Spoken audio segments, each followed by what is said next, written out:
Hello and welcome to the Off the Rails podcast with the Stile Boyz. What's up, my man? What's going on, man? How you been? I've been, and it's Cinco de Mayo today. Ooh, Is that French? I think it's Mexican. Oh, well, I don't really remember what it means. I should have Googled what it meant before I brought it up. first of all, it's not Mexican; it's Spanish. Oh, Spanish. I'm sorry. Yeah. I apologize. Squeeze Anyway, us, por favor. It just means 5th of May. Is that all it means? That's it. No. Cinco. So why is that a celebrated day? Now, see, now you're outrunning my Google capabilities up here. You can't Google that fast?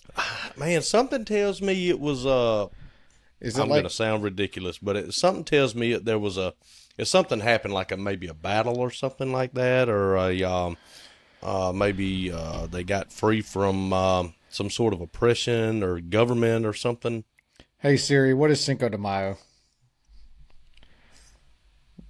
Siri, no hablas español. Apparently not. Let's see. Anyway, while I look this up, my name's Travis, And I'm Mitch. and this is the Off the Rails podcast. And sorry, we started off. At some point, it needs to be on the rails, Nah, I would think. nah. Why is Cinco de Mayo celebrated, or what is it? Marks the anniversary of the 1862. Oh, somebody is correct. Victory by Mexican troops over invading French forces. Hey, we brought in French, and I didn't know we were that on the rails. That's why I asked you, was it French? By Mexican troops over invading French forces in the Battle of Puebla. Puebla. I probably just butchered that. Well, we celebrate Mexican heritage pretty much every time we go out to eat. At least twice a week. Yeah, me and the guys. Let me tell you something, man. Which, I'll be honest with you, dude. Like, their culture is amazing. It really is. It really is. It really is. Hey, say something entertaining for about a second and a half. I got to turn the fan on. Okay, go turn your fan on. While he does that, everybody, yes, we do eat Mexican a lot. And do not tell Travis I just said that. So he'll figure it out. All right. I said, that my daughter has the air adjusted up here and it's not as cool as it's supposed to be. And then we kick off and I guess my nerves kicked in and I started instantly got hot. And for those of you wondering, I just turned my air off. So sorry about that. I left it running. I don't know I doubt you can hear it on the podcast, but I don't know. So I was going to say something before we started recording and I'm just curious. Who do you think's got the longer goatee going? Like, I mean, we've got a challenge. I feel like we've got a good challenge going here. I don't know how to measure this. I don't know. I don't know. We're getting there. I'm that far. I'm not commenting on that at all. I'm just moving right past that. And so I'm trying to get this thing going here. So I've never been able to grow a full beard. And this is what happens. See this gappage right here? This is what happens. But usually by now, Kim has said, you look ridiculous. Go shave it. You look like a homeless man. And I don't know what's going on. I don't know if it's because I've been working so much that she's like kind of laid off of me or if she's just giving up hope. I don't know. But she hasn't said anything. So I'm going to let it roll. I'll tell you what she's doing. What? She's going to let it grow out a little bit, and you're going to think you got away with it. I'm going to think I can have something. Yep. Oh, here we go, man. I'm in now. Yeah. She ain't said, and she's going to, like, over dinner or something, she's going to go, by the way, I hope you don't think that's really going to last. You need to go shave. No, it'll be, I hope you don't think that looks good. Yeah, that sounds exactly like her. That'll be what I get. I hope you don't think that looks good. Look, this is ridiculous. Her. So you just woke up and thought you looked good with that? Is that what it is? Is that what we're doing now? Okay. That's about par for the course. Tammy does not want me growing a beard. She is anti me growing a beard. Does she count this as a beard? I've got some jump going I'm not in allowed. the video. I'm worried about this. I'm I'm not allowed to shave this. Oh, she likes that. You're okay with the goatee, Yes, but yes, but the out full here, beard, nothing on the nope, nothing on the cheeks. can't do it. Okay, okay. Can't do I it. don't know. I don't think she's against the beard, so to speak. I think it's because I grow in patches, like. But I don't know. It's starting to come in. I don't know. I'm starting to be a real man. I don't know. Yeah, Maybe I just raw. If I rub more sawdust on it every day, maybe yeah. it'll. Put some right here. Just glue some right there. Well, if I cut a little bit off of here each day and I'll just bring a little CA glue up and CA Transplant it. glue each day, a little bit more, a little bit more. Isn't that the greatest stuff in the world, though? See, do you use Oh much yeah, CA glue? Oh man, I keep it by the buckets around yeah. here. Well, we use it's one of those things around here where it's like if you need it, I would give you $100 for a bottle of it. You know what I mean? Yeah, We don't go through a whole lot of it, but we went through some today, buddy, and that's I don't go through a lot of it, but I keep a lot of it in various places. Does that yeah, make sense? Like yep. I have a bottle in the truck. I have a bottle in the trailer. I have a bottle in the shop, and I think I even have a bottle here at the house.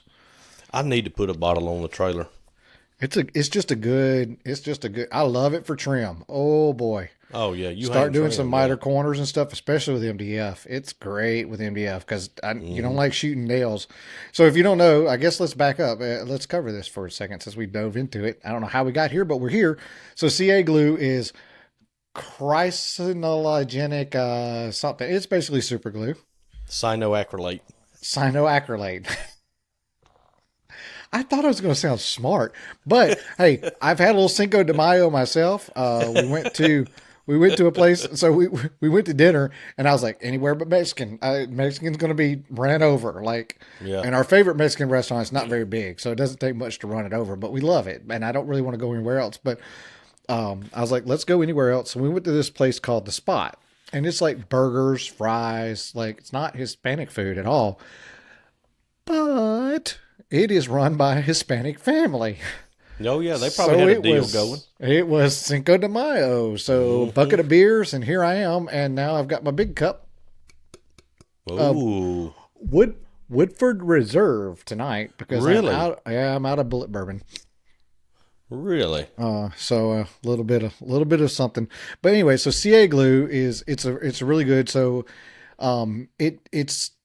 it's essentially super glue, right? Like there's not Hmm. really a lot of difference between it and super glue, but in the woodworking world, we use it with a little secret Yes. product, which is Yes. called an activator or an Yep. accelerator, some people call it. And essentially, what the accelerator does, from what I've understood, is it basically takes I want to say water, but I don't think water is right. It takes the chemical out of the CA glue that keeps it liquidy and keeps it Hmm. from drying. It Yep. basically the activator hits that chemical and causes it to leave, which causes the CA glue to cure almost instantaneously. Yep. So it's good. So we use it for I use it on like MDF, mitered corners, with like MDF trim, uh, uh, toe, shoe mold. Uh, it's gonna be mold. rough. It's gonna be rough. Shoe mold, Hang on, folks. crown molding, stuff like that. And then even like, you got a board with like a busted part on it, and you need to just bring it back in, especially if it's a paint grade. CA glue that sucker down, sand it out, fill it Yep. in, boom, perfect. You can save a piece of wood with it. So it's a good. Got a knot hole you need to feel. I was gonna say. Yep. CA glue Absolutely. activator, sand it down. It paints great. You'll never know it's there. Yep. Don't use it on stain grade. Not a good idea. It No, doesn't stain. It doesn't take stain.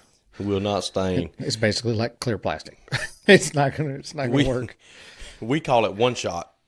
Ah, So down here, man, I mean, I'm gonna have to send you a list of what we call things. It's ridiculous, but we call that one shot. you're almost 'Cause like you the have military. Nothing. You don't name anything what it is. nope, no. It's not entertaining that way. I know. You know. I mean, I never understood why in the Marine Corps we couldn't call them just tennis shoes. They were go fasters. Yeah.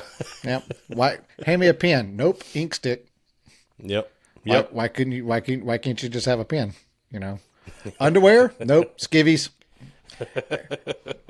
I mean, everything had a name that was not Yeah. its But entitled then, use. but then you guys use a lot of acronyms too. A lot of acronyms. A lot of acronyms, yes. That's Yeah. because most of us can't remember things very well, and the acronyms help us remember. Yeah. And I bet you that's got something to do with all the different names.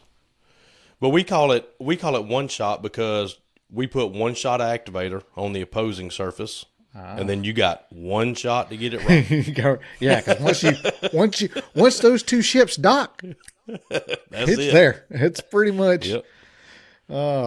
Speaking of docking, yesterday was what? May the 4th be with you. Oh, here Yeah. we go. Yeah. Here we go. So, hey, why did Han Solo complain about his steak? Have your fun. I don't know. It was a little chewy. Okay. All right. Yeah. All right. I know it's a day late, dollar short, story of my life, but I had that one. Couldn't resist it, I like how on Facebook everybody thinks they're the first one to say "May the 4th be with you." Right. Well, for us, the dog, old Moosey, got his jingle jangles snippied off. So we said, "May the 4th be with you" all day for him. And I'm gonna tell you I got a something. dog story. I had the best time with him when he came home from the vet last night because he was loopy. I mean, Yeah. Oh yeah. And have you seen? So you remember when a dog when it got fixed? He came home in the cone of shame. Mm-hmm. They don't have they have the cone of shame now, but now there's also the suit. No, I didn't know about the suit. You've not seen the suit? Oh, well, you're getting a text. All right then. Yes. So they put them in this suit now that basically does the same thing as the cone of shame, just I don't know, it just doesn't look, it's just not as ridiculous, and they don't walk into things, and I don't know. Yeah, that bothered me about the cone because I was like, man, you got to have them. You got to give them a little bit of. Well, especially when they're loopy, that first day, and they're running into walls with this, cone hanging out off the sides, and Oh yeah, that just looks like somebody likes their dog a little bit too much and dresses them up. yeah, it's like a onesie for a dog.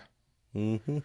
Yeah, the fun part is fixing his hoo-hoo through the crack in it. That's yeah.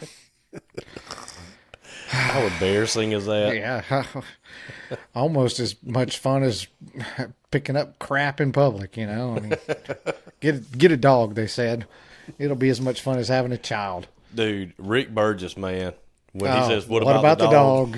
What about the man, dog?" Dude, that burns me every time. That is so funny. And it's so Anyways, true. It's Yeah, such what a about true the dog? statement, especially if you have indoor dogs. I left one over here today. She wanted to ride over here, and I got over here. I had to do something like kind of in an emergency, Yeah, and I didn't. I called her. She didn't show up, and I just left. She'll got figure it out. Yep. got it. And then the next people that came, they picked her up and took her home. My daughter. So she's an old head. She's been around a long time. she knows her way around. Oh yeah, Papaw's house is across the street. That's Sensei. Oh, okay. So she knows where to go. She knows. She'll go down to Papaw's. Well, man, we need to do some recapping, but I guess we should tell the tale and kind of tell everybody where we're at. We basically skipped a week, kind of, because the curse of the house continues to rear its ugly head, I'm nervous. despite the fact that it has been demolished, buried, burned, and covered up. Oh, But man, it still seems to have some lingering effects It of is. the old Turner Plantation. Yeah, well, Not Turner Plantation is probably not the right term to use. I was trying to think of a word to use. I mean, the old Grady burial grounds are still the Hank is still floating around, I guess. yes, there's a Hank. Man, I don't know if it was like Mr. or Mrs. Ingram, the builders of the house, Well, I think it's I like don't know if. Aquaman's grandfather died there or something. I don't know. Let me tell you something. If you need water, I got you. Come on down. So what would a divining rod do at your house? They just spin Just like go straight helicopters. to the ground. Yeah. And then the dirt magically shifts on the ground and it just Right. spells out everywhere. That's just what it says, everywhere. Well, so we're delayed in our recording because first thing that delayed us. Well, we had a driveway put in, and they do this neat thing here with your. Remember, we lost one because of the fiber. We lost an episode. They do a neat thing with your fiber here, where they go from 2 feet deep to 2 inches deep, and then back to 2 feet, and then you never really know. Oh, there's a rock. Let's go up. Oh, we can go back down. Oh, there's a root. Let's go back up. Let's go back down. And so the guy on the dozer, I was out there watching him putting the driveway in, and Joseph was in here doing school, and he comes out and he goes, "Dad, I think they cut the internet." And I was like, "What are you talking about? No way, it's impossible." And they're like, "Yeah, it just went out." And the dude, guess what? Guess where the dozer was? Guess. Right on top of where the daggum line comes through. I mean, I'm looking at this picture, and it's like, it's just laying on the ground. I mean, was this more than 2 inches deep? No. I mean, it's just barely skinned. Barely. In the like, I'm surprised you didn't cut it with tires driving over it. Right. Now, 3 feet down where they cut it the first time with the trencher, it was easily 1.5 feet deep. Yeah. 3 feet over. So I don't understand. Anyway, the dozer's coming through. He's getting rid of. Go ahead. Yeah, go ahead. He's getting rid of the little bit of topsoil and grass to get ready for the driveway. Snips the fiber line. And I told Tammy, I said, "You call them. I'm tired of calling them." So that's my question. That's what I want to. I want to know. No, I don't care what the people on the phone said. What's it? The guy? Is it the same guys that showed up? Is it? Yep. I mean, there can't be that many people on this crew. No. Small company, same guy. Same crew, right? Know him well. Yep, know him well. Yep. Hey, so Frank. I joked with you. I said, do they have a predetermined amount of fiber cut for your house, like just sitting on a shelf? I grab Mitch's roll. We got to go again. Yeah, y'all save that roll for me. I'm going to need it. And about 42 of those splice boxes. Right. Oh man! And so he comes out, and I said, "Look, man, at least this one ain't on me." Is Frank is that his real name? No, it's not his real name. But I told him, I said, "Frank, buddy, I'm sorry." And he's like, "Hey, man, it is what it is." Dude is still cool about it. I don't understand this company. He's like, "Hey, man, nothing else to do." Yeah, he's like, "You're building a house, man. You know, it's all good." And he comes Frank, out there, and I was Frank, like, "It can't be Frank. Frank is your builder." Yeah, Sam and Frank. Yeah. We better go with David. We'll just go with David. David, okay. So David says, "No big deal, man. No big deal. Hey, it happens. You're building a house, man." And I'm like, "Dude, if you're mad, I need you to be a little mad about this. Could you be a little animated about this issue?" Yeah, just act like it at least bothers you, man. So anyway, I go get him a cold drink out of the cooler, and it was a green tea, you guys. It was a green tea. He was on the job. But anyway. Just tell me, David. Just tell me that you're upset. Yeah. Anyway, he goes and he hooks his little, the little locator up on the side of the shop, and he's locating it, and he digs down. Why did you need a locator? Why didn't you just pick up the end of the wire and say, "Here it is"? Well, because he took a section out. Oh, Like that section, he just ripped it out, and then they went and he finished the driveway. So they couldn't really tell. Oh, gotcha. So he digs down, and he finds 2 random pipes in the ground beside each other, and he's like, and it was actually picking up the tones from the little tool he uses to find the fiber. Please tell me these are water pipes hooked to an artesian well, and this is where all your water is coming from. I don't know what you they have were. Found the source of your water. Yeah. We found a few sources, but so the guy digs it up, and it's just like 20 feet of pipe, 3/4 steel pipe, bent in half, buried in the ground. That's all it was. I mean, the things that happen around here, man, I'm telling you, it is unbelievable. So was there a junkyard site there at one time that's been buried and you're built on top of, or? We don't know, man. The thing is, there was so many gas stations here, stores. I mean, you're talking since 1860, this place has been active. You know, of course, it's dead now, but anyway, there's no telling. You know, behind the store, somebody threw a pipe out. It could have been a burn pile. You know, who knows? But anyway, that's what he found. So he got it fixed. Soon as he gets it fixed, but he didn't have the trencher, so he just gently laid the fiber across the driveway. The next morning, 7:15, the dump truck shows up with the first load of gravel, and he has to drive over it. So I'm panicking. I'm like, now what are we going to do? Wave the bulldozer guy down, and I said, hey, we got to bury this. Cut me a trench. So he digs the blade in. It goes down about 10 inches. We bury the line. Does he have one of those hooks on the back? Like I've seen he just some used the bulldozers blade. have a hook. Okay. Yeah, no, he didn't have that. He just dug the whole front blade down at an angle and just pushed out a trench. Oh, okay. I see what you're saying. Oh man, so that was that, and then in the back, well, halfway down the driveway there was a big water pocket, and it's like a trampoline when you step on it. It's like a water bed. Really? Yeah. And so he had to put a culvert pipe in there. We don't know where this water's coming from. Keep in mind, there's nothing there. There's no water lines in the ground over there. There's no active septic lines.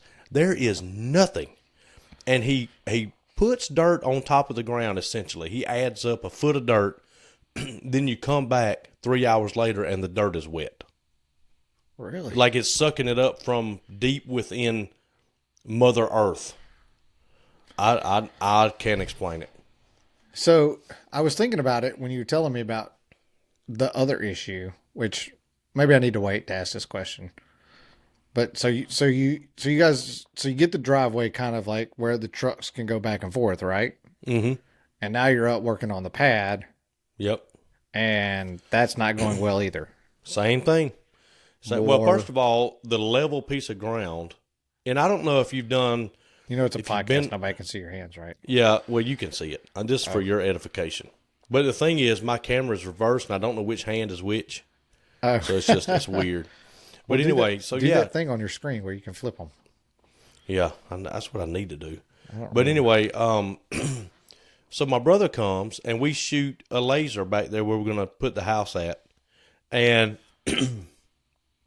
it's 5 feet across the little half acre where we're going to put the house. So you got a 5 foot rise on one side. Yep. So he starts digging, and he digs down about 3.5 feet. And I noticed the bulldozer tracks are starting to sink a little bit, and they're starting to really spin. And I'm like, uh-oh. So, of course, I send my youngest child down there. And I said, go down there in that spot and just jump up and down. Sure enough, dude, it's the weirdest thing. I got a video of it I'll send you. The whole ground is doing like this. So we dig down. So you've got dry gelatinous dirt. Gelatinous ground. Yeah, we dig down 3.5 feet, find yet another water pocket. Chris is like, nope, we ain't building a house here. So we had to move the house another 30 feet over, another 20 feet back. Now it's angled. I'm telling you, man, we can't get away from the water. So does this mean your water table? So my question is, does this mean the water table in your area is high or the water table is low? The water table is high. High? Yeah. But here's what I think is going on. I think back there in the back, there must have been an old root system, an old stump system, or something that has decomposed in the ground and left a cavity. Because they'll do that. Yeah. And I think, see, the ground percolates so good that whenever it does find a hole to settle in, it just settles in there. I don't know why it doesn't continue to percolate out somewhere, but it doesn't. Right. It just sits there, and it just wreaks absolute havoc on us. But the good news is the pad right now is within 4 inches. Chris is going to come back Sunday and do his, really, we're going to just go with the grade stick all over it, and he's going to touch it up here or there. Yeah. So I think we have a plan. The guy on a dozer, man, I'm telling you, it's amazing to watch that guy. I mean, somebody who can really run one of those things they can alter the landscape in just a few hours. Very fast. It's crazy how good he is on that. But yeah. Yes, that's where we're at. Quick house update. Pad is 90% done. And yeah, we've got the driveway in as far as the driveway base. So after they drive on that and build the house, then we're just going to come back with a load of rock and skim it over the top, and we're done. So you just don't do like crush and run or gravel for a Yeah. drive. Mm-hmm. Yep. Okay. My neighbor, who is the HOA president, said I have to pave it with a 2-lane highway with a curb. I don't even want to go into HOA conversations right now. Oh my gosh! I think my neighborhood's about to go bankrupt over water. Actually, yep. Yeah. Yep. There's a drainage ditch in the back of the subdivision that has caused a swirl, and the HOA is 100% responsible for fixing it, and it's going to be like $250,000. Uh-oh. Your dues are about to go up, buddy. Not my dues. I'm going to sell this sucker. Yeah. Come out here to I Grady. can't. Guess what the HOA fees are in Grady? I'm looking for land, man, and it's like it's not happening. It's just not happening. I think we talked about that a little bit in the last episode. But so, are you building right now? What do you got? Do you have anything going in the shop right now? Or are you kind of in lull or All stop. We are what's at up? a complete stop.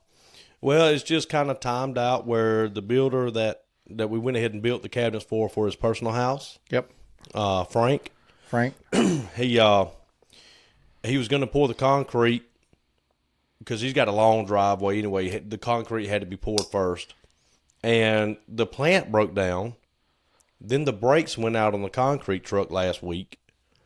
So we had to wait till this week. And then, of course, you have to wait 2 or 3 days minimum before you start bringing heavy trucks on that concrete. Let it set up really good.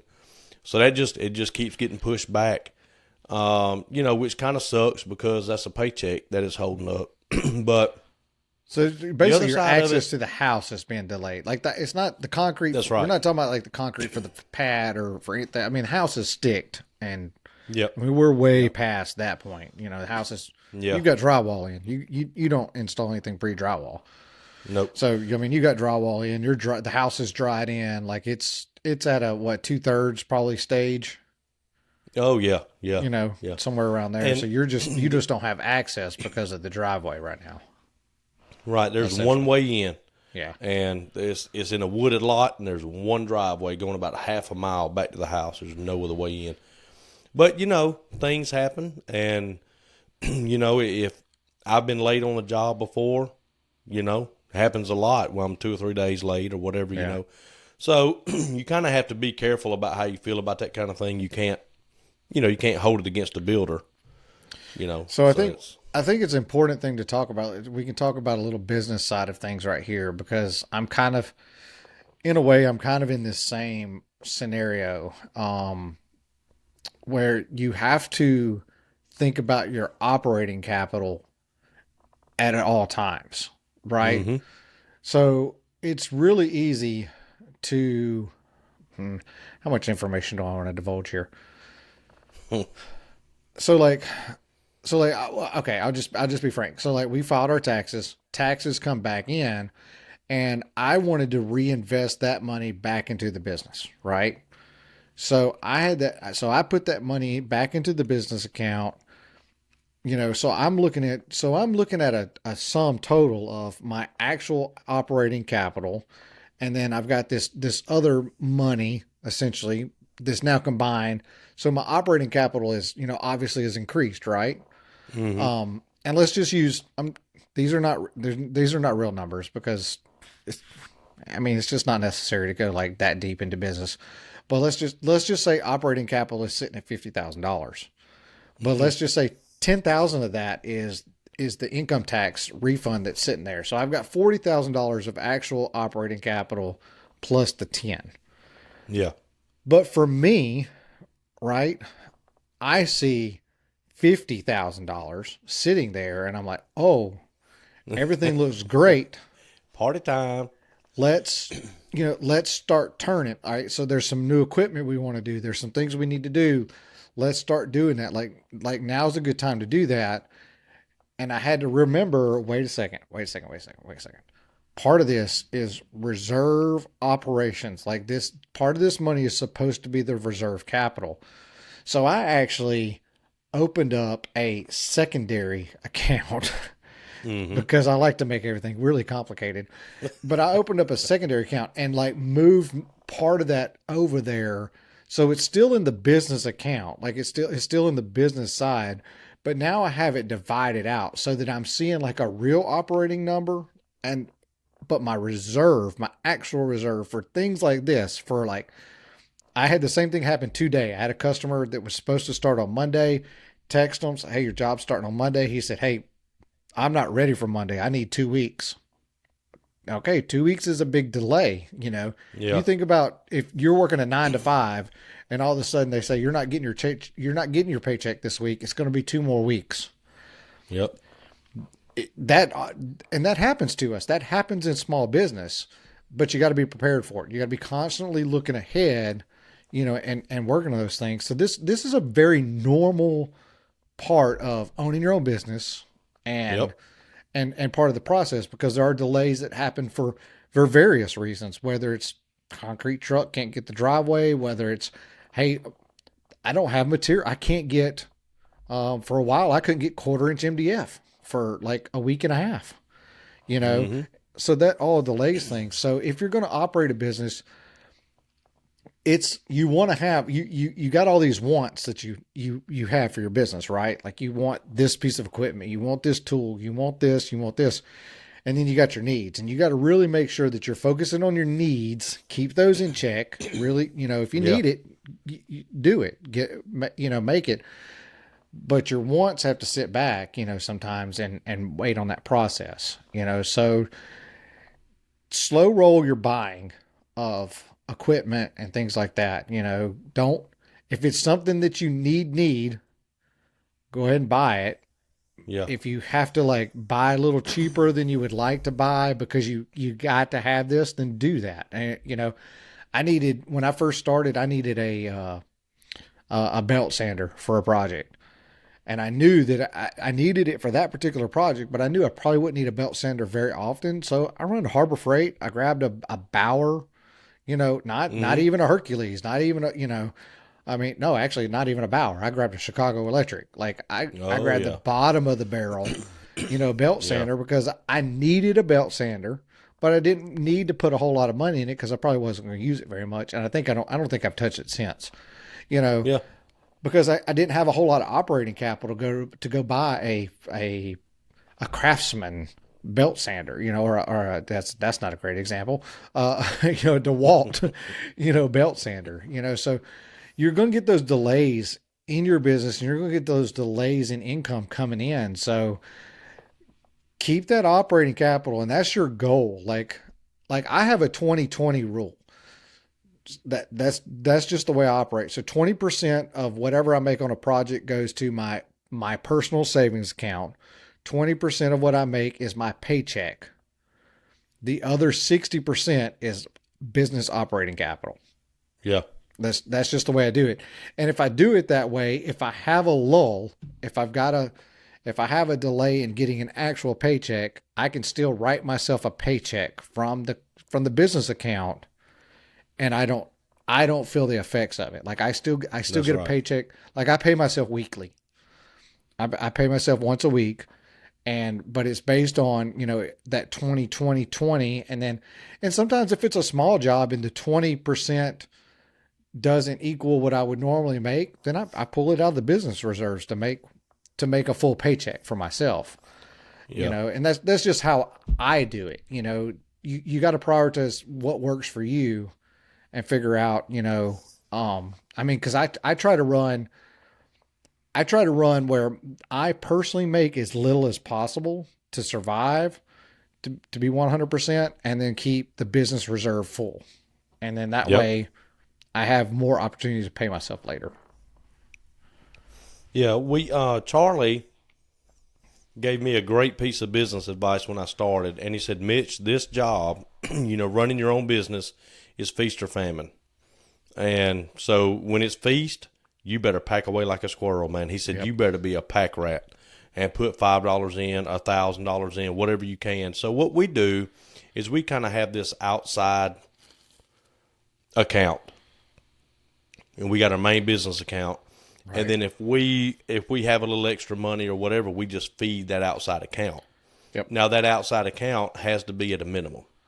We have a minimum amount that we want to keep in that outside account. And what that happens is, but what that does is that allows us to pay Trey. Yeah. When we don't have any work coming in or a paycheck coming in or whatever, and we can pay Joel, we can pay our house bill, our shop, whatever can come out of that if our regular, paychecks slow down or whatever that case is. But yes, very important that you be prepared for that at all times, because sooner or later, it's going to happen. You're going to have a few weeks go by. And think about my timeline. I'm 2 to 3 weeks per job. Yeah. So right now we have a job that's getting ready to go out. And then as soon as we put that in, we get paid and we're off to the next one. But the next ones now are stacking up. The next 2 we're going to have to run right together. Yeah. So here comes the feast. You get paid on a job. Then you get a down payment for one job, a down payment for the other job. You know what I'm saying? So now all of a sudden you have all this money coming in, but you have to keep in mind that money is designated to go to your suppliers. Yeah, you also got to remember, if you got 2 jobs starting back to back, you got 2 jobs worth of materials that you got to pay for back to back. Like that's, you got to be careful not to get the buffet eyes. That's right. I can get everything, and your eyes get really big.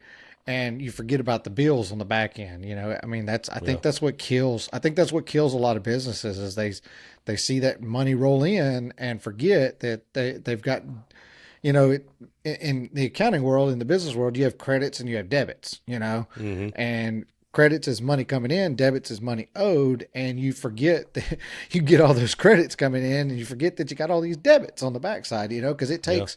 It takes money to buy the materials to build cabinets, so that guy needs to get paid, just kind of like when the guy at the lumber yard gets your check, he doesn't get to celebrate, cause he got that $30,000 check for the materials. Well, that would be great. A $10,000 check for materials, cause he still has to pay his distributor for the materials where he bought them. He's still got to pay the forklift driver who put the materials on your truck.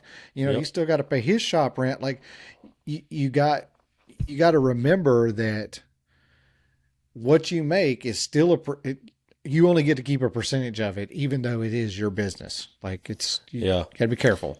If you have trouble balancing your checkbook, if you have trouble keeping up with your money now at your regular job, let's say you work a 9 to 5, and you can't really seem to get a handle on where your money goes, how much it takes to run your house, then I wouldn't jump into anything. I would take care of that first, because, buddy, it's real.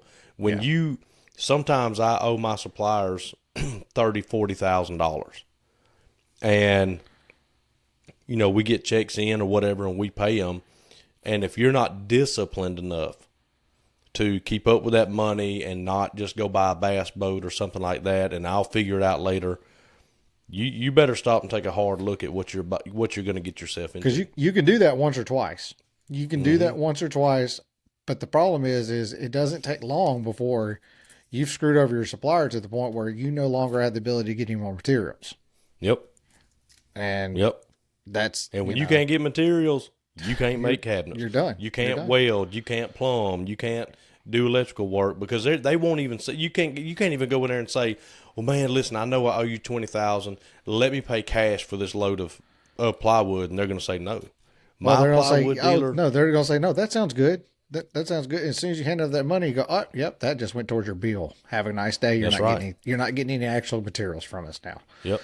My plywood supplier told me a story about how a guy owes him $20,000 or $30,000, whatever, been owing it to him for a year. And he calls him one day and is like, hey, can I get a load of plywood? And they said, hang on just a second. And they put the owner on. And, buddy, they said, man, I wish you could have been a fly on the wall, man. Yeah. Because, buddy, what he had to say it was unbelievable. So, that's just, and then, but you don't want to go out and buy the materials without the customer giving you half. Right. Right. But then you take the supplier's half that you owe them and squander it. So you got to be careful kind of how you do that. Yeah, because like so the guy that I rent from, he's got my shop from, he's got another building across the street that needs a roof on it, and he gave the roofer $30,000 for materials, and I mean like. I mean full roof, like it's sunshine comes in on the floor of this place right now. Like I mean full Mm. roof, not just And he had seen the guy since, and he's like, "What do I do with the next guy?" I said, "The next guy, I would straight up tell him, say, look, man, I'm sorry, the last guy burned me. Um, place your order for your materials at whatever place, ABC Roofing Company, and I will call and I will pay the bill to them, and I will have the materials delivered on site. But I because this last guy did me this way, I can't give you any more money." Yep. Like, and that sucks because that burns the honest guy that comes along next that's trying to give a roof. But Bingo. but here's the thing: if he's an honest guy, he's gonna go, okay. Okay. Yeah. I mean, I as have it long here. as the materials get ordered, and I don't care how they get paid for. Like, I don't actually need, when that guy goes, no, I think I need that check in my hand. That would be, that would Yeah. raise more, that would raise more flag for me. But if the guy just said, hey, look, I got burned. Hey, you place your material, you place your cabinet, your order with the plywood company, and I'll pay the bill at the plywood. Oh, okay, whatever. Yep. Um, We got a lady down the street, little old lady, man. She's precious. And she stopped by and she was like, asking what we were doing and all this stuff. And so I was talking to her. And she said that she gave a roofing guy like $4,000 for materials. Boom, he disappears. She takes him to court and wins, right? And the yeah, court orders him to pay her or whatever. And I said, now watch what he's going to do. He's going to file bankruptcy. yep, And she said, you know what? I got a letter last week from the court system that said that defendant filed bankruptcy. And I yeah. said, you'll never see a dollar of it. And it's sad. And And it's and horrible. she paid all those court costs. Yep. Now Yep. those court costs got put into what he owes because she won, but she still had to pay them and was supposed to Yeah. get paid back, and she's not gonna get paid back. Yeah, Nope. it's a messed up system. So yeah, I mean, so do the right thing because you're just screwing everybody else over in the trades. When you Well, do deposits and things like that. Just remember that. here's what I did. I'll tell you about this job because it's on the list. And we're gonna handle a couple of different things here. One of them is the wet room that is in our notes. So I'm tired of looking at it. This was the wet room. So what a wet room is it's a bathroom with a shower on one side of it, corner of it, whatever, with no door. The whole floor from about 2 feet outside the shower slopes down. There is no door. Now, Curbless shower, basically. that's it. Yep. But there's no door. There's no curtain. You are showering in the wide open, just like you in the Marine Corps. You are showering Yeah. wide open. Hopefully you're not shaking hands with the dude next to you, but That's right. But and what happened is I started hearing from the designer. I started hearing from her how there was a bunch of broke neck contractors out there. The plumber wouldn't show up. The electrician was, this and that, and the tile guy messed up. Now he don't want to fix the tile and all this stuff. And I heard about that, and I said, the designer, now she knew me because I did her son's cabinets. So okay, she knew I was at least legit with her son. right. But these homeowners, they didn't know me. There's not a builder involved, none of that. And so I neglected to get half down. And so what I did You was the lady, neglected to get half down? well, I didn't bother getting half down. I didn't Okay. ask for it. Now, small job, first of all, $2,700 job, Okay. right? Tiny job. And I said, you know what? I'm going to build all this stuff in the shop. I'm not going to have to buy anything but a gallon of stain. Everything else I have here.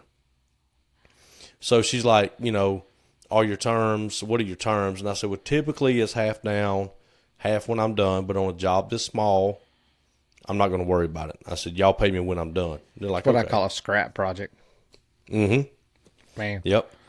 And speaking of that little cushion bank account, right? Right. Little job like that, you knock it out in a few days, all that money goes right in there. Oh, yeah. Anyway, Well, my stain guy, Scott, I love you to death, man. For whatever reason, he took a week to get a gallon of stain ready. And so I turned in the stain order, took him samples, and it was just like, usually he's next day turned around. I don't know what he had going on. But anyway, he was a week. Come now, on, I'm Scott. on the end. We need Come you. on, We Scott. need you. So I'm on my end talking to the designer, right, who's already been through all this crap with these, butchered up contractors. And I go, listen, stain guy's dragging around. I don't know why he hadn't got it yet. Well, okay, well, just let me know. We're kind of at a standstill until all this stuff. Yep. So what I did do was I sent her pictures of everything built. Yeah, I said, here it is. Waiting. Yeah. It's built. And that just to give her some breathing room. You know what I'm saying? Like, okay. Here's your warm and fuzzy. That's right.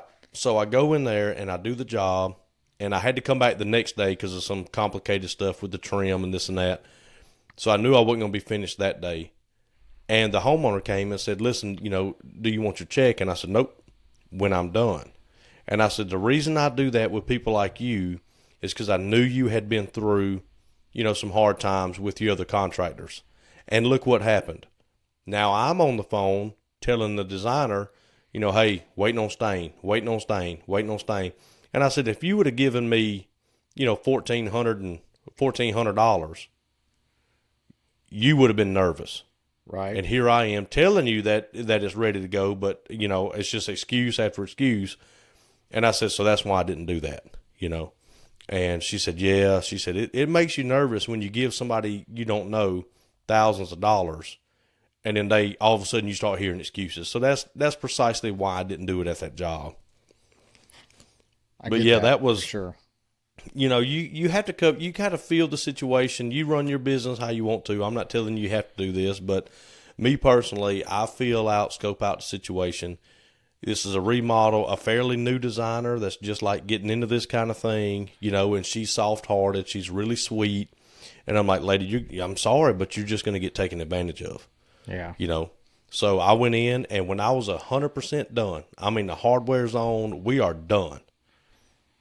I walked up to her with my hand out, and I said, here you go, Right. And so she was like, well, when we do the other bathrooms, I'll know who my cabinet guy is, And she talked about how nice the finish was and this and that. And so a good designer being in their pocket's worth a lot, if they're, and I don't mean necessarily good as in you like their design, but that is able to create customer relationships and is able to keep those ties. They're worth a lot. She did she's a designer, so I automatically have a disdain for her.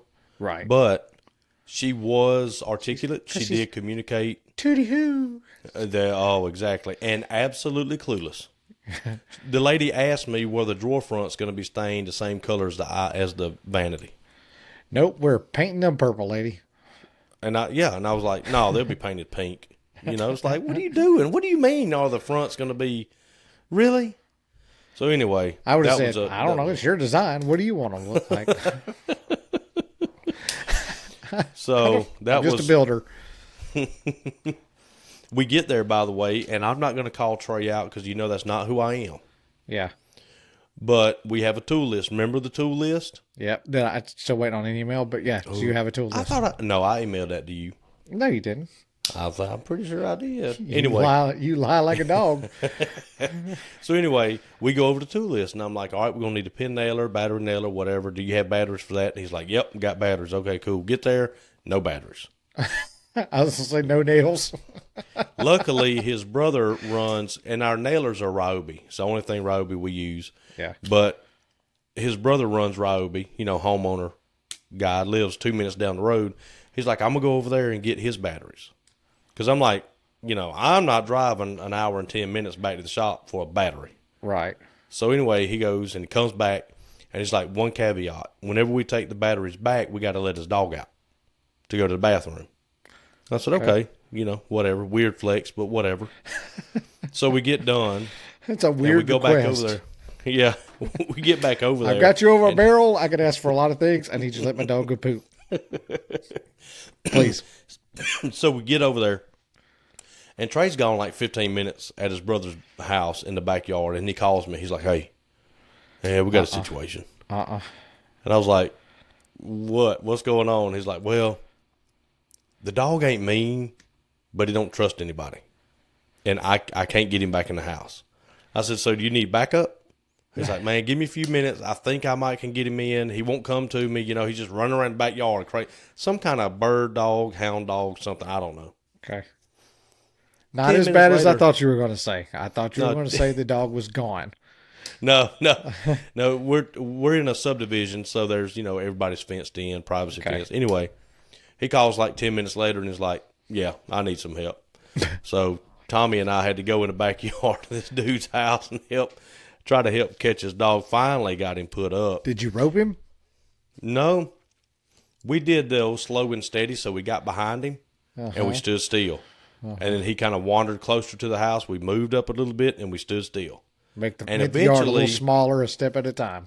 Yep. And eventually, here's a trick with dogs. So here's some free information. He's going to pick one of you guys as his buddy. And he kind of was familiar with Trey because Trey had been out there for a while. He walked right up to Trey, and Trey grabbed him, picked him up, and took him in the house. So you didn't do like the Caesar? No, I didn't do none of that. Okay. I wanted to shoot the dog. Everybody who's got on headphones listening to this is very angry at me right now for making that noise because the audio meter went through the roof and back. I wanted to shoot it and then like lay its bloody corpse on the couch. Yeah. For the homeowner to find, because I was like, it's ridiculous to have a dog this way, but I didn't do it. Wasn't my dog. It was in the neighborhood, so I didn't do that. Yeah. But anyway, finally got the dog up. So that was that job. We got done with it.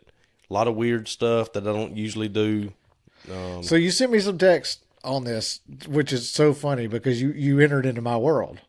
Yeah, you can have it, buddy. I mean, so you had to take a piece of door trim off to get a cabinet. Oh yeah, to go in there, right? Well, happens to me all the time. And then you got to explain why it had to happen. They wanted a vanity with 4 legs and a shelf across the bottom. You know what I'm saying? Like you got a drawer stack, then open space shelf, and then under the bottom of it. Yeah. Well, they ran baseboard where the vanity goes. Yeah.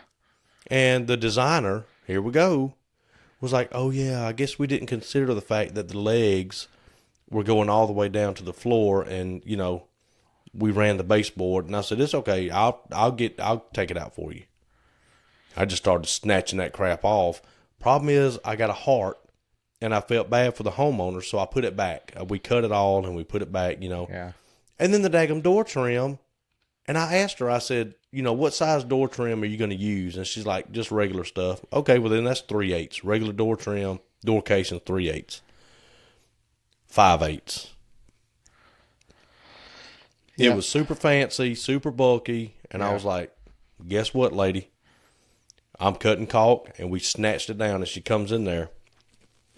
And she's like, what happened right here? Why is this off? And I said, because you told me it was going to be 3/8 and it's 5/8. Yeah. And 2 things cannot occupy the same place at the same time. That's 2/8 too many. Very good. And I snatched that stuff off, and Trey was smiling because that's his job. Quarter in metric terms. Quota. Yeah, for you metric folks, hadn't been to the moon yet. I don't know how many millimeters that is, but you kill me with that one. That one kills me. It's so gratifying to just snatch somebody's trim off. Trey loves it, man. He's like, that's my job, man. I love it. See, I cut so much baseboard. This is no lie. I have to cut so much baseboard in my world that I actually have a jig that is the reverse of a toe kick for me. Oh yeah. So I measure from the drywall above the baseboard out to the front of the toe. I put my toe jig in, trace it, and then I oscillate it out, pull it out, dock it in. May the 4th be with you. No, I'm not fixing to do that, man. On purpose? No. Yeah. No chance. I'm not doing that. I notch a ton of baseboard that way. Now, if it is a short run, I will pull the entire piece of baseboard out, set my cabinet.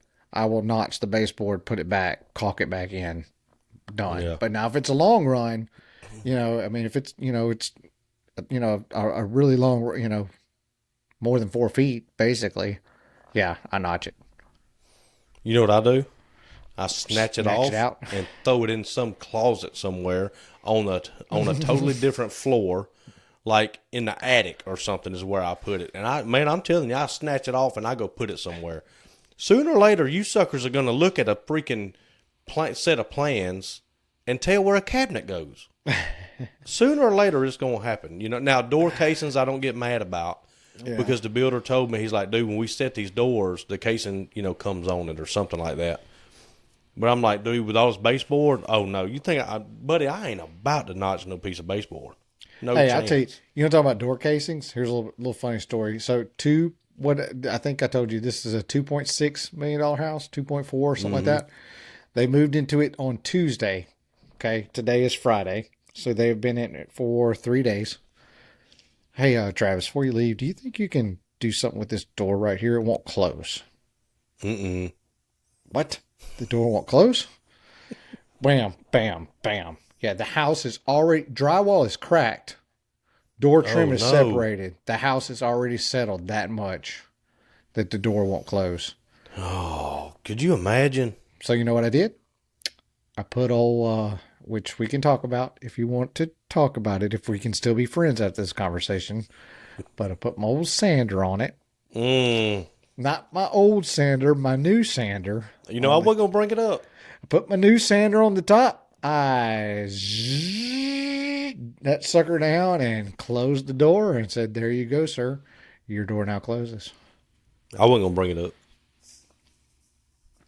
But can we? Sitting here telling you guys, this man is telling you guys to hold on to your money, and look what he does. Look what he does. But now I am also on record to say buy the best tool that you possibly can afford. I'm on record saying that. Is it the best? Is it? All right. So you want to go down? You want to? I don't know. I have no idea. So I don't know. All right. I can't afford it, so I don't know. You're a liar. You can. You're a liar because you have one of them. So, I mean, I know you can afford it. So, one of what? You have a Merca.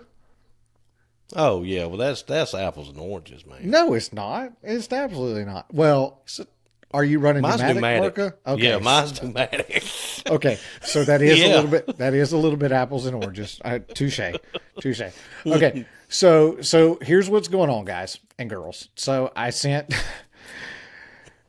committed a sin this week.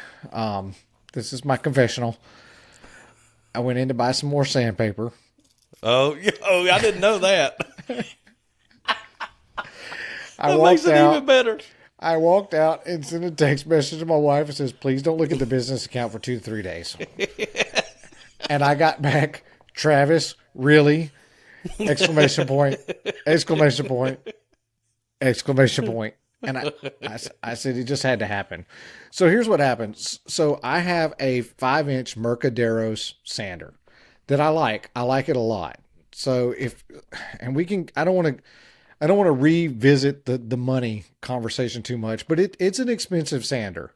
So they're in the, let's say, $550 range because they do vary a little bit depending, not much, about $25 variance. You don't.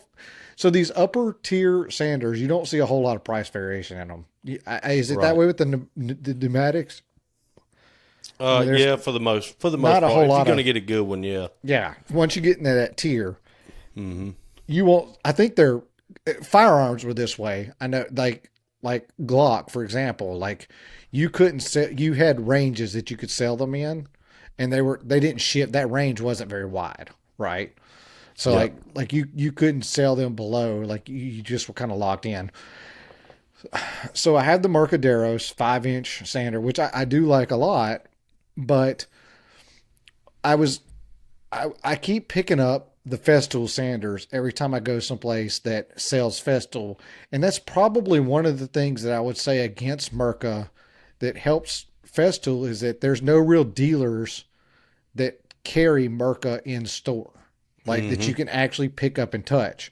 So my plywood vendor is a Festool dealer. So when I go in there and I'm waiting on my order to be pulled, I can play with the Festool stuff a little bit. And I have a Woodcraft that's really close. And they've got all the Festool, toys and all. So when I go in there, I kind of play with them there. And I've been wanting a 6-inch sander. And when I keep picking them up, what I've noticed about the Festool is that it's heavier than the Mirka. Now, again, keep in mind, it's not exactly a comparison because I'm comparing a 5-inch to a 6-inch. So just remember that in the conversation. I give it that credit. Because I can't put my hands on a 6-inch Mirka like to actually, to fill out. Mm-hmm. But what I notice about the Mirka is, although it is very smooth and I get very little vibration back through me, I've noticed that, and it is faster. Let me tell you something. It sands faster and smoother and better than a DeWalt or hands down. A tear down orbital sander. I'm sorry, it just does. Yep. And part of it is what I call the throw. I don't know if that's the actual correct term, but it's the orbit. All right. So a 3 millimeter and a 5. So Mirka has a 3 millimeter and a 5 millimeter orbit on its Ramming orbital. I don't think that the lower tier, I don't think it's that big of an orbit. I think it's like 1.5 to 2. I think it's like a max that you're going to find on like a DeWalt or a Bosch or a, whatever. And those are good sanders. Don't get me wrong. I'm not poo-pooing on them, and saying that they're junk. They're a good sander, but the orbit is just not as big on them. So that makes a difference. So I wanted a 6-inch, and I keep thinking that the weight of this thing is going to do more work for me than me putting pressure, and it's a balance. And I will say this, when you're used to using the lower end sanders, you put more pressure on a sander than you should. Yep. Would you agree with me on that? So like because you have to control it. Yeah. So, because it vibrates more. It grips more. Yeah. So you're putting a lot of downward pressure on it. And when you get to these better sanders, you don't have to put as much downward pressure on it, but your body, you just do it out of habit. Yeah. So I was thinking, well, with this weight, maybe I won't feel the need to put the pressure on it as much. It doesn't have a paddle on it. It's got a switch. I think I like this better. I'm not sure. But here's the biggest thing is that I need a 3x5 sander. I need a rectangular sander. That's really what I need. Let me interrupt you. Sorry. Uh-huh. Yeah. For sanding what? So like inside wood corners. Or finish? Wood or finish? Yeah. Yes. Like, are you sanding? Well, you don't paint. I don't paint too much. No. I got a sander for you for that. Surf but anyway, Prep? Go ahead. Absolutely, baby. Surf Prep's a great sander. It really is. God almighty, man. I love that sander. So for me, for on-site stuff, the vacuum port on a Surf Prep is poo-poo. I don't. That's why I down thumb a Surf Prep. Oh, I love the okay. sander itself, but that makes sense. Yeah, because you gotta have that. Yeah, but when I'm in somebody's house sanding, I need a good dust port, and the one on the Surf Prep is kind of weird. But they are great sanders. They're up there for sure. I think the term you're looking for is proprietary. Yeah, it's hard to get something to hook up to them. Yeah. So, but I need a 3x5 or some type of rectangular. I'm not exactly set on the size, but I need a rectangular sander. And so I was like, well, I need a 6-inch. The real difference between a 6-inch Mirka and a 6-inch Festool is probably not going to be that big of a difference, but at least I'll get experience with both tools, and I knew I wouldn't regret it. You know what I'm saying? Yep. I knew I would probably not necessarily regret buying a 6-inch Mirka. I would regret not knowing, and getting that personal experience. Mm-hmm. So now I have the two to compare to each other, and so I have to say, I don't know that I can give it a fair comparison because the paper that I'm using that came with the Festool is the Festool. Oh man, I meant to have this written down and I can't remember what it is, but it's not the mesh sandpaper. So I've been using the mesh Festool paper, which I do not like. It as soon as you hit an edge, that piece is done. It wrinkles up, it gets it, and it's done. Um, Dadgummit, what is that paper called? Like Rubon, Rabicon, something like that. Anyway, I like it a lot more than I intended to. I really do.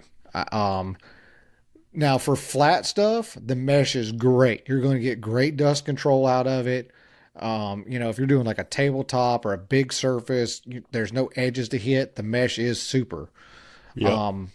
But the paper on it, so I don't exactly have a 1-to-1 comparison on the paper, in all fairness, but the Festool it just seems to cut better.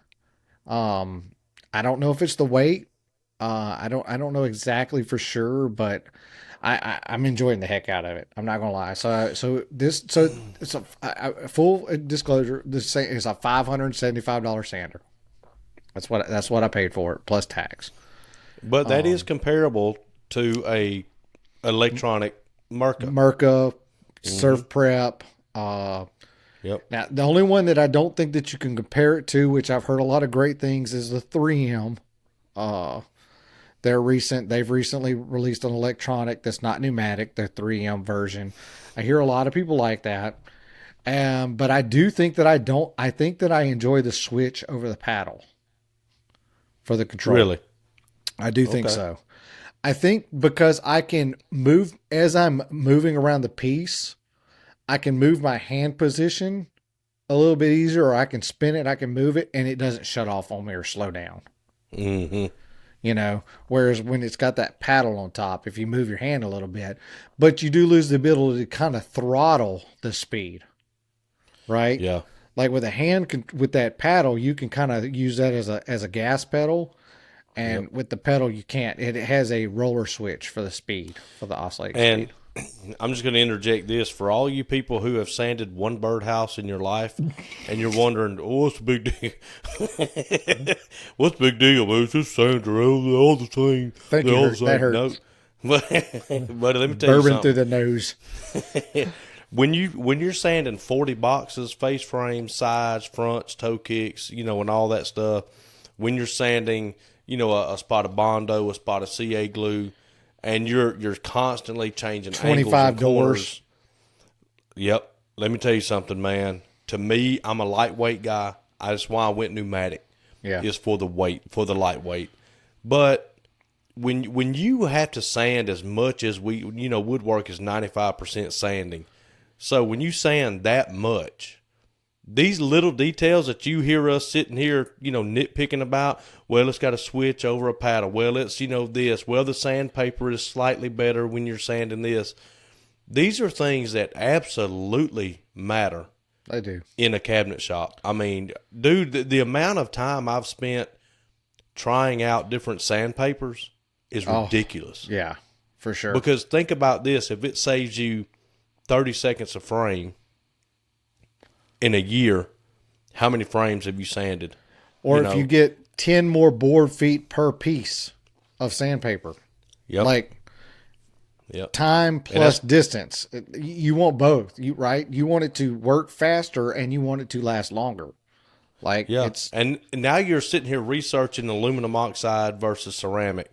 Yeah. Versus, all this different kind of sandpaper. Because, this sheet costs 30 cents a sheet when I can go somewhere and get it for 3 cents a sheet. Well, buddy, let me tell you something. You sand 40 boxes and look at your pile of cheap sandpaper you got in the trash can. Yep. And look at my pile. There's a great video on YouTube. I can't remember who did it, but he told you what that sandpaper actually cost. And the way he did it was he put it as a price per gram of wood removed. Yeah. So I've seen the that 50 guy. cent Yeah. the 50-cent piece of sandpaper can remove, 1,000 grams. The 10-cent piece of sandpaper can remove 20 grams. Yeah. Right? So the 50 cent really isn't 50 cent. You get, it's costing you, that's literally how you have to look at things like sandpaper. I mean, when you pick up a 100 pack of sandpaper and it's $75, it hurts. Yep. You're like, holy Moses. I mean, but when that 100 pack lasts you 4 or 5 months, you're like, hey, wait a second here. But you go to Lowe's and buy you a pack of Gator sandpaper. Oh, and see how long it lasts. And I tell you what, do a stain sample. Get you a long board. If you Oh, think what we're doing is foo foo, that's a whole you nother get you a 10 conversation. foot. Stain grade. Yep, you get you a 10-foot piece of maple, and you work that sander up and down all the way across that 10 feet, Yep. and then you stain it, and you tell me what you see, and that stain is going to get lighter and lighter and lighter, because your sandpaper, your little cheap sandpaper, is actually increasing in grit the more you use it. Yep. It goes from 100 grit to 120 grit to 150 grit. And your wood is getting smoother and smoother and smoother, and it's not going to stain the same. I have a rule where, like, if we're staining, it's one cabinet per piece of sandpaper when we're doing stain grade. 3 small doors or 1 big door per piece of sandpaper. And you sit there and you say, well, that's wasteful. No, we keep the sandpaper for paint grade. Yeah. But when you're doing stain grade, buddy, I mean, every piece has to be on a molecular level the same. And Well, there's another YouTube guy that he said basically think of it like this: whether you're building a cabinet, whether you're building a tabletop, whether you're building a dresser, whatever it is, what's the last thing that touches that piece before you put finish on it? Yep, that's the old It's sander. the cylinder. And he's like, if you need to go cheap on the saw, go cheap on the, on the table saw, go cheap on the, on the drill bit, on the whatever. He's like, but if go as big as you can on the sander and the sandpaper, like Yep. that is the last part that you see finish. If you have to do 2 more steps to get a piece cut, right? And we can kind of segue into this if you want to, but let's just say your table saw, you have a small job site saw, and you have to rip, and then for all your cross cuts, you're using, a 2x4 and a skill saw, right? To make your rip cuts, because your capacity on your table saw is not big enough for that. Mm-hmm. Do that and save the money on the table saw and get a better sander. Do that for a while. Make some good money off of having a good end product with a good sander, and then buy a better table saw. Like, Yeah. you want to spend money. It's just kind of a weird phenomenon, but you want to put your money towards the end of the project, basically. Yeah. You can do a lot. I'm gonna tell you something. You can do a lot with a good job site saw and a good blade, or a decent job site saw and a good blade. That's Versus, what I was going to say. Yep. I can take a $5,000 saw with a $150 blade on it, and I put cheap sandpaper on it, and run it with a cheap, orbital sander or a vibrating, just vibrating sander. And it doesn't matter that I cut it with a $5,000 saw. Yep. Nobody cares how crisp the edges are when the top has swirls in it. It doesn't That's matter. it. You're going to swirl it, and then your stain isn't going to look right, and you're going to be all over the place with the sandpaper. Yeah. And I'm sure welders have their things that they, would like Sure. to use, or plumbers, or whatever the case is. But it's the same concept. I mean, the end product is a painted cabinet sitting in a house. I've never been asked what kind of table saw I run, but I get asked, what kind of finish is this? Yep. This finish feels like glass. What do you use? And it's very important, man. And I'm telling you, if you run a business, you better be watching what you're paying for a sheet of sandpaper and how long you can use that one little bitty piece of sandpaper. Yeah. And that stuff, that's actual dollars and cents at the end of the year that you guys have to keep up with. Speaking of buying a table saw. Well, I was gonna divert to something else, since I feel like I've been talking for a long time. But listen, money bags. If that's what you want this episode to be about, then that's fine. That's fine. I'm over here struggling trying to get dirt moved, and we're like, well, look at me, Sander, look at it. So what did you get? Well, how about you start bottling some of that water up that you got over there and start selling it? Dude, I'd have a fortune, man. So what did you buy? So I bought a 4th table saw. Man, hits just keep on coming. But here's the caveat: I had to sign a waiver to do it. The waiver says that I will sell a table saw because I'm actually Okay. replacing my main saw. So my main saw is a rigid 4512, which is a great saw. I mean, it really is. I've enjoyed it. It'll run 110 or 220 or 120 and 240, whatever verbiage you want to use. It'll step up, but it'll only its cross cut capacity is 30 inches. That's it, and it's costing me time, Yep. and it's costing me it, and that's costing me money. And Grizzly just finished a sale. They've actually got another sale running right now. Feel free to give us a sponsorship, Grizzly. I'm just saying. But the sale that they were running had their 3 horsepower, uh, 10-inch saw with a 7-foot extension table on sale for about $500 off. So I jumped. So I am Yeah. super, super excited. I'll have a 70-inch cross cut capability when it gets here, and it will be here. So it is Friday night, the Cinco de Mayo of 2023, and it will be here on Tuesday. So That is exciting. I'm very excited Did to I have hear that. you say 70-inch crosscut capacity? Is that what I heard you say? Yeah, I think that's right. Does that make sense? What 7 times 12 is 84? Yeah, 12 7. So it's a 7-foot table. Yeah, Okay. yeah. All right.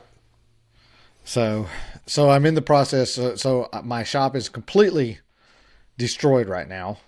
Um, I wrapped up a job this morning. I had about an hour on site with that, and then I went on a cross country trip for about an hour and a half away to buy some sheets of plastic to recoat. Hey, and I didn't get. And we talked today in full disclosure, and I told Mitch, I was like, I'm either going to buy some plastic or I'm going to get robbed. I'm not sure which one is going to happen, but I made it all the way around, and I have 6 sheets of plastic. I have 4 sheets of 3/4 inch high gloss plastic in How the back of heavy my is it? truck. It's not heavy at all. It's really not. Really? Yeah, probably about the Hmm. same as a sheet of UV1, Yeah, okay. or paint grade. It's not heavy at all. And I have 3 sheets of 1/2 inch. So half inch is going to cover all of my rolling tables. I'm gonna cover all those. The 3/4 inch is going to cover my outfeed table and my assembly table. So I'm super excited to see how much brighter the shop gets Oh, having yeah. all Oh, yeah. this white surface top versus the wood, the wood in there. But and the shapers are coming online. I had a very good conversation, and this is not. I mean, I'll take a sponsorship, Grizzly, but this is not sponsored by Grizzly. But I had to kind of piggyback on your conversation from where you called technical support and had. What did you have to get fixed? I can't remember. Or you needed Spindle. parts for a spindle Spindle in the for belt. The shaper. a shaper. Yeah. Mm-hmm. So I had some shaper questions. I had some bit questions about what the bits were, what I needed. Did I need spacers, et cetera, et cetera? Because I've never used a shaper before. Full disclosure. But I'm getting the shapers up and online because the woodside bits are finally dying. They they are screaming, replace me. Yeah. And I look, I'm gonna tell you something. I don't know how many doors these woodside bit or white side bits have made. But boy, they're tired. They're tired. So Yeah. it's time to get the I can tell you shapers what, up. if you wear out a white side bit, buddy, you've done Yeah. some stuff, man. Yeah, I mean, I've they're I've good made bits. quite a good bit of doors. Do you know that? So have you heard of Bits and Bits? Have you ever heard Mm-hmm. of them? So Yep. they actually will take some white side bits and they put another coating on them Oh, okay. and makes them last even longer. As I think it's they call it an Astra coating. I might just be making that word up completely. Yeah. But I do know that They're not going to know any different. They take other bits and they'll put a coating on them. But anyway, great conversation with Grizzly's technical support today. Put me right on track with what I needed. Even put me on some shaper bits that I couldn't find. I didn't think they existed from Grizzly. They're like, hey, this is the part you need. So those are in the cart. Going to get those ordered. Got to get some dust collector outputs for the shaper tables because they don't have one. So I got to get those. And then went to the old Facebook Marketplace. More spending. This is why you got to have good cash reserves, especially if you like to buy stuff. But I got. Well, hey, why didn't you buy that shaper you sent me? I didn't. Okay. All right. Anyway, what were you saying? I didn't need it. I already have 3 shapers. What did I need one more $4,000 shaper for? I mean, I thought you were a high roll. I just thought you wanted a shaper. Yeah, I do, but I don't want that one. I mean, I want it, but I know. I didn't mean to send you the most expensive shaper in the world. I honestly didn't even pay attention to the price of that. You just said, I'm looking for shapers, and I sent you a shaper. Yep, you did. And I'm going to get haunted by the price of this shaper for forever, apparently. I'll tell you what, you can haunt me about the price of the shaper until you come up here and make a visit. And then okay, fair enough. But I'm going to haunt you about not making a drive for a visit until you do. So wait, I don't think I win in this either way. That's fair. But so I got a Grizzly. I did get a Grizzly double canistered with filters on it, not the bags. It has the filters with the spinny handles that will clean them out. Mm-hmm. Yep. Got it for $600. Yeah, you did good. Yeah, 3 horsepower, 240. So just trying to figure out where to put that and get it pieced in, to get that all in. So we talked about it a little bit last time, just trying to figure out that optimal. Like I keep wanting to put the shapers in like a triangle. Yeah, they have them like they come like that. They make one. Yeah, they make one like that. And I kind of keep thinking that, but I don't know if it's long enough. I don't think I can't get far enough off the walls for a long enough stick, I'm afraid. Yeah. So I don't know. Yeah. I don't know. Yeah, and especially with a power feeder on a shaper, that's game changing type stuff there. Yeah, that's next. Power feeder is next. I've just decided. Yep. It's worth it. They're not that bad. They're not that bad. No. And it takes a lot of the human error out, The consistency. Yeah, that's right. And that will kill you putting doors together. Yeah.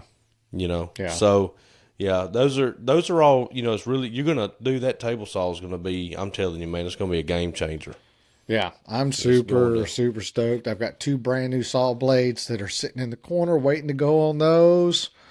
I've got 1 saw blade that's about to die that I'm going to cut all that plastic with. And then, hey, I'm just glad you're buying saw blades now. I mean, I haven't changed one of them yet, but I have some extra saw blades. Hey, we're getting there. I'm not going to push you. The Easter Bunny brought me these saw blades, and it's now May the 5th. But whatever. Yeah. And you were all motivated. You were like, yeah, well, he was early in his delivery. It really wasn't time yet. It really wasn't. Well, so I'm tired of talking. All right. And I feel like probably everybody's tired of listening to me, so we'll call it quits. That's the end of the podcast for the day. All right. Let's go. No. Hubcap. All right. I need to know. I'm intrigued. You got another one that you wrote down, but I don't care about that because when we were on the phone today, you said just remind me about hubcap, and I want to know this story. So I'll preface this by saying that I'm one of the parents that joke around with my kids, and we make fun of each other respectfully. But, when we're picking on each other, you know what I'm saying? We have a good time. Yeah. And so we were at the designer's, job, and we were finishing up. And Thomas was putting together, he was putting the true position jig back in the case. This is middle child, keep in mind. Just, how middle children are anyway. Yeah. And he's 14 years old, and he goes, with me pretty much on every job. He's absolutely awesome to have around. He does a good job. Anyway, he's putting the true position jig back in the case. So the lady that lives there works from home. The dad, I'm guessing, works for home. Like, they're there every day. So we try to be respectful of that. We're not in there making a lot of noise, cutting It's up. And all this tough.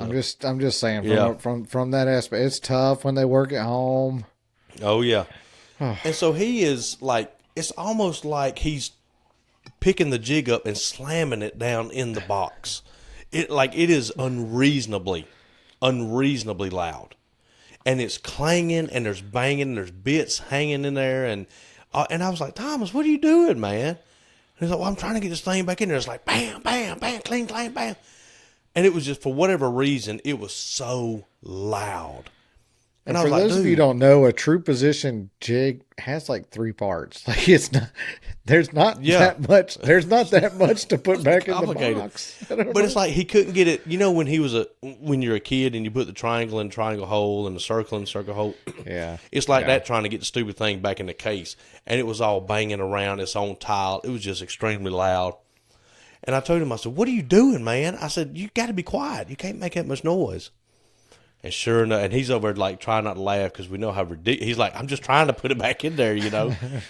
And anyway, he moves it and it falls. It was like leaned up on another case, and it falls and hits the floor from about 3 inches, you know, and it bangs.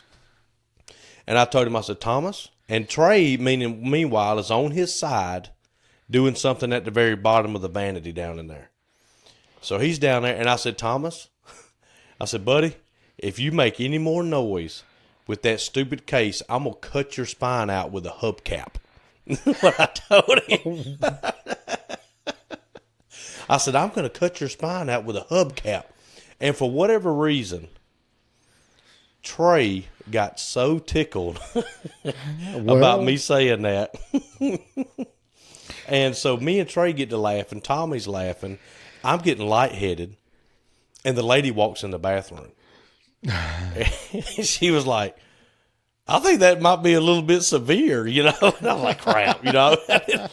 I didn't think she was going to hear me, but man, we were just, God, that was so funny. And what it is, if you want to look, if you look up Coach Hines, Hines, on YouTube, okay, just there it is. Look him up.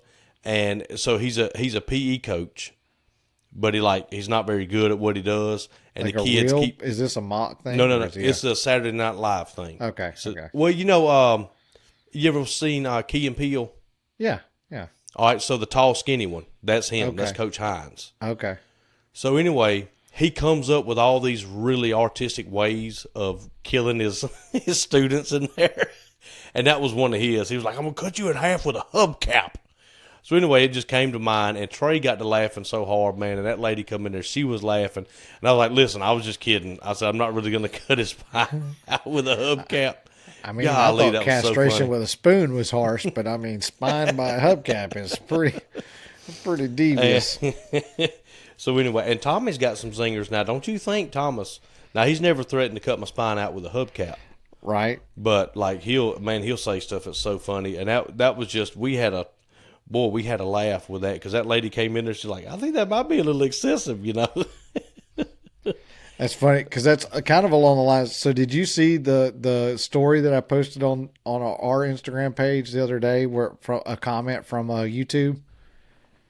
You didn't comment back, so I didn't know if you seen it. Yeah, where the guy was saying how funny it was listening to us, and yeah. So old JB, I'll just call him JB. Hopefully he's still with us. We didn't lose him in the last 5 episodes. He goes, you guys crack me up. Mitch is exposing his he actually said is exposuring his family to peeing Pete, trying to pick a fight with Yosemite Sam, and Travis is buying drinks for Dylan Mulvaney at the bar. That's referring to the episode where Mitch had the guy peeing beside his car at the gas station, and I had the prostitute trying to pick up my parents at downtown Nashville. That's episode 10, by the way. I had a message, or I had a phone call from somebody that said they are listening to that episode twice. I got 2 messages that said that was their favorite episode so far, and I said, man, that's a little scary because we talked the least about woodworking or cabinets in that episode ever, because that was the episode where we drove. I drove to Georgia and picked up the trailer, and we basically just kind of told story. Well, We kind of told like this stories on that episode. Yep. Yeah, yeah. I mean, but so So I've got another story to tell. is this? Hold on, I need to mark off hubcap. I bought another table saw. That's gone. We need a bigger boat. Is that We it? need a bigger boat. Yep. All Yep. right. I'm checking it, and you're telling it. All right. We'll get through it fairly quick, I think. It's just one of those, I had to tell you what was going on. But anyway, It is what it is. so we bought a camper to stay in while we remodeled the house. Now we have a Correct. rental, yada, yada. So we're not using the camper. Tammy says, I got a great idea. Let's put the camper on RV Share, and where people can rent it for the weekend. And so we did that. So tell us a little bit about the camper. What are we looking at here? You're looking at a 30 With his eyes closed like Stevie Wonder here. Tell me. I can't remember the name of it now. It's a 303 BH. It is a Prowler. It is a Prowler. All right. And- all right. Let me do this more of like an interview. How long is this camper, Mitchell? This is a 35.5-foot camper that comes in at almost 8,000 pounds empty. All right. Sleeps It's how like many? 9 or 10. Sleeps 9, 10 people. 15 Yep. if it's on VRBO. Bumper That's pull. right. Yep. Fifth wheel. Bumper pull. Bumper pull. All right. How many kegerators? It's like a 800 or 900 pound tongue weight, which is very important in the story. Okay. 3 kegerators. It's a big. Yep. It's 2 a big slides. one slide, 2 fridges, 2 propane tanks, outdoor kitchen, outdoor shower. I mean, And a electric partridge everything. in a pear tree. Yeah. Yep. So we have a little bit of an upper hand because it's a newer RV. It's a couple years old. Yeah. So we put it on there. Boom. We got a bite. Hey, we're going to rent it for this weekend to go to a water park, whatever. Fine. I don't care what you do. Here it is. So RV Share is a place where they kind of handle the logistics. They do background checks. They get credit card information.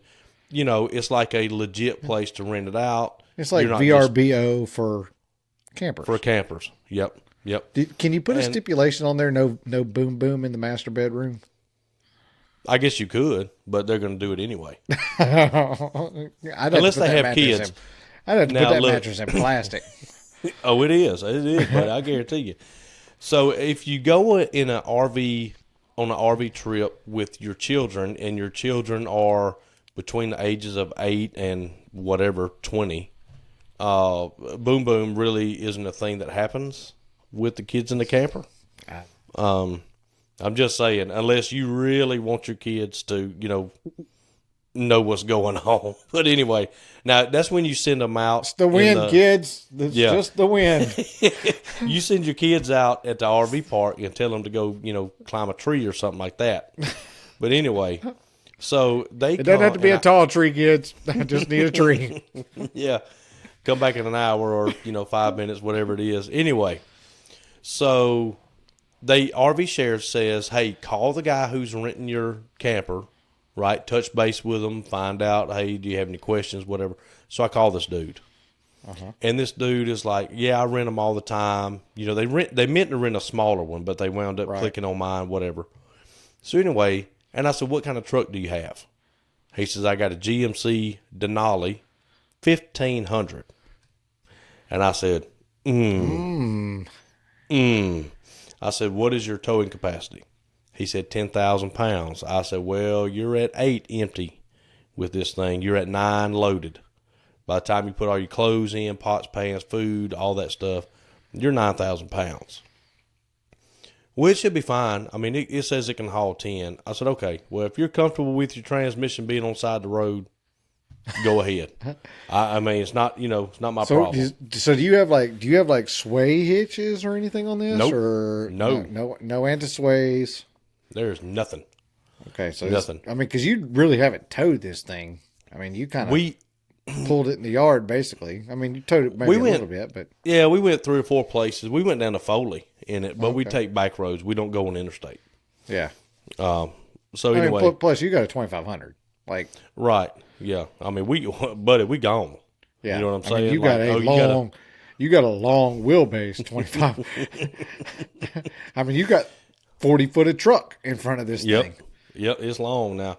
So so I'm like, do you have any questions? And he's like, yeah, it says here it's got an electronic jack. What is that?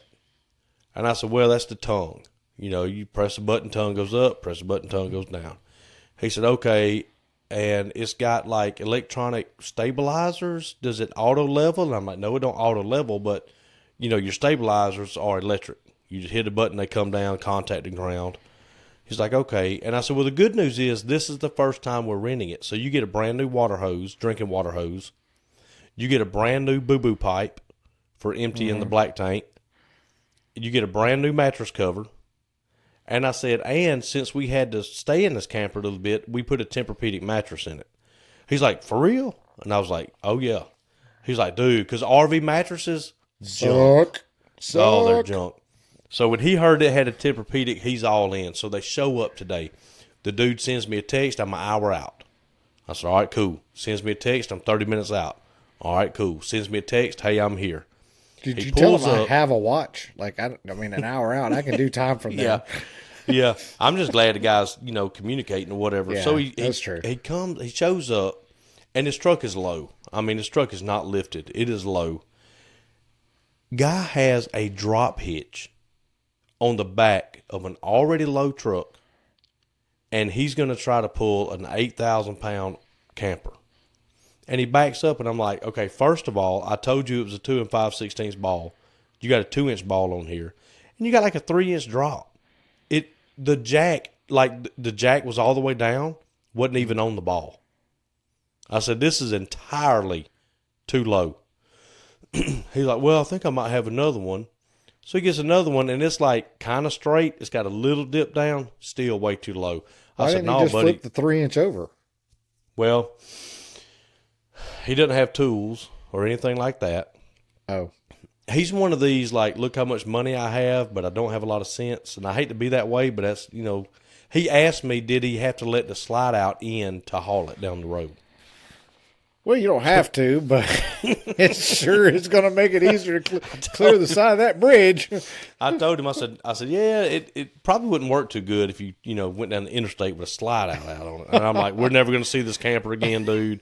It's not coming back. It's going in the ditch. So anyway, I said, listen, I have a hitch. I'm going to take the ball off of this one and put it on my hitch, but I have to go to the shop. So now I load Joseph and the dogs up with me. We go to the shop. I can't get the ball off of one of the right ball off the hitch. I'm like, I'm about to rip my vise off the table. Is this the right ball, left ball? Well, he's got the one with the 2-inch ball needs to have the 2 5/16 ball on it. So I got to remove both of them. Like your dog, I got to take both the balls off. But leave the yeah. But y'all didn't swap them. Y'all just left them off. Yeah. So I look out on my front porch. There's a disposal fee for that, just so you know. Yeah. Being the redneck that I am, I have random reed hitches laying around. So I have one on the front porch. And it does have an extra welded support. I turned it upside down. So now it's like a 3 or 4 inch lift. Right. And I finally get one of the balls off and put on that one. And I show back up at the house. And I said, here you go. And dude, him trying to pull that camper, because it's parked on a little bit of a hill, and like I could almost hear the truck screaming. Luckily, he only went an hour away where he was going to camp with it. But I was like, he goes, yeah, maybe I need to get a bigger truck. And I said, well, what do you haul with this one? He's like, oh, I got a big boat I haul with it. I've got a car trailer. I haul cars with it and stuff. I was like, dude, you're going to be on the side of the interstate. Yeah. Like, no matter what brand you drive, they're not designed to haul that kind of weight a lot. And I said, there's a YouTube guy that I watch a lot. I can't remember exactly which channel it is, but he took a Denali out with like this camper that wasn't very heavy. I don't remember what it weighed. And he was like, he didn't make it far, and he starts circling back to the house. He's like, nope, we ain't got enough truck. Mm-hmm. Like, I mean, he was just in a 1,500 Denali. He said, we don't have enough truck for this. And Yeah, I want no, to say it was like 8,000 pounds, like wet. Like, yeah. I was like, Yeah. And the tongue weight, I said, dude, we're not even, I said, your ball is going to drop 3 or 4 inches once this weight hits it. And it sure did, man. The back of that truck just went down and down. And I was like, golly. So I the told him, front tires are just floating. yeah. So I told him, I said, dude, you're going to need a bigger boat. And of course, he didn't get it. You know, he was like, well, it pulls the boat pretty good. And I'm thinking, all right, never mind, man. Never mind. So we'll see if I get my camper back. He's supposed to bring it back, I think, either Sunday or Monday. We'll see. Not super nice guy. I mean, you know, clean cut. I'm not worried about him destroying anything. Did he ever ask how tall is the camper? No, but I did look at his route. I said, how are you guys getting there? Yeah. And he said, we're just taking 231 pretty much straight down to Enterprise. And I said, okay, you'll be fine.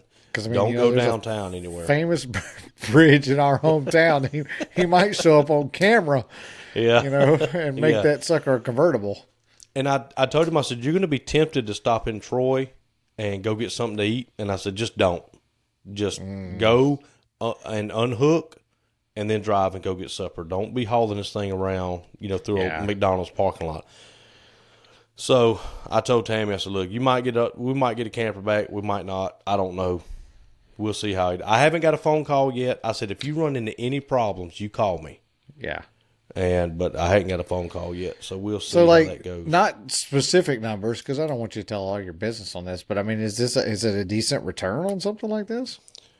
Yeah, you set your own price. And I think we're at $130 a night. Okay. I think is what we get. And, of course, it's average. You can go up there and look, and you find a 2-year-old 35-foot camper. Okay. That's what we did. And they were all 120 to 140, something like that. So we're like 130. Let's just throw it in there. Do you have to pay fees to RVRS or whatever that site is? They do. So they have to pay like $120 in insurance. They have to pay $150 or $100 in fees, booking fees, and reserve, and all this. RV Share dude is they're making about as much as we are. They're getting their change. Oh, yeah. Oh, you better believe it. Because, you know, there's processing fee $35 and this fee's $40, this fee's $20. And by the time they're done, dude, they're walking away with $200 and they ain't got no skin in the game.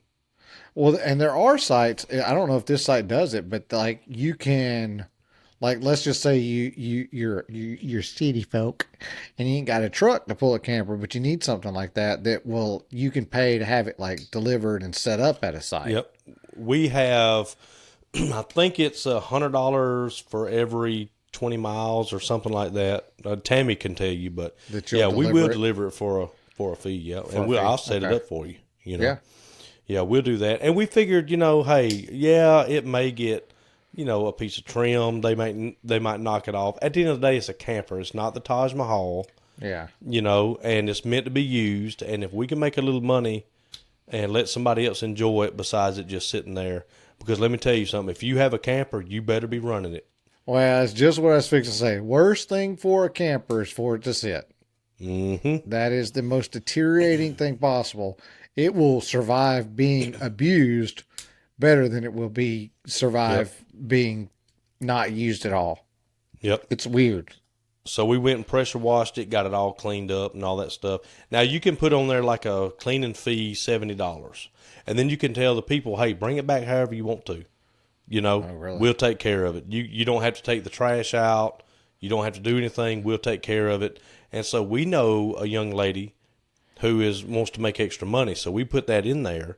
So if they sign up and they say, dude, I'd rather pay you $70 to clean it, then she comes and she'll come and clean it and make her $70, and then everybody's happy. What about pooper chute? They got to clean the pooper chute? They do have to clean that because that goes into the legal thing. You can't legally, I can't just dump that out in the yard, and I'm not going to deal with somebody else's, you know, boo-boo.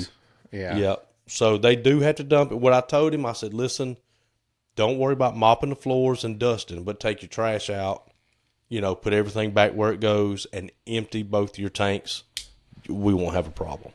Yeah. And so he did good. And what RV Share does is they do background checks They do, identity stuff. They make sure, they have a credit card on file. So that's kind of like the mediator between us. Yeah. And kind of make sure everything is legit. Do the stuff we had to go through just to have it on there is crazy what we had to do. We had to prove insurance. We had to take a selfie holding our license beside our face and send that to them. Oh, yeah. Like they're going to make sure you're who you say you are. Interesting. I'm just being 100% honest with you. That black tank, that old pooper tank, would be the thing that I'm worried about the most because that's a process. I mean, we used to camp. I mean, my parents had a camper and we used to go, with them.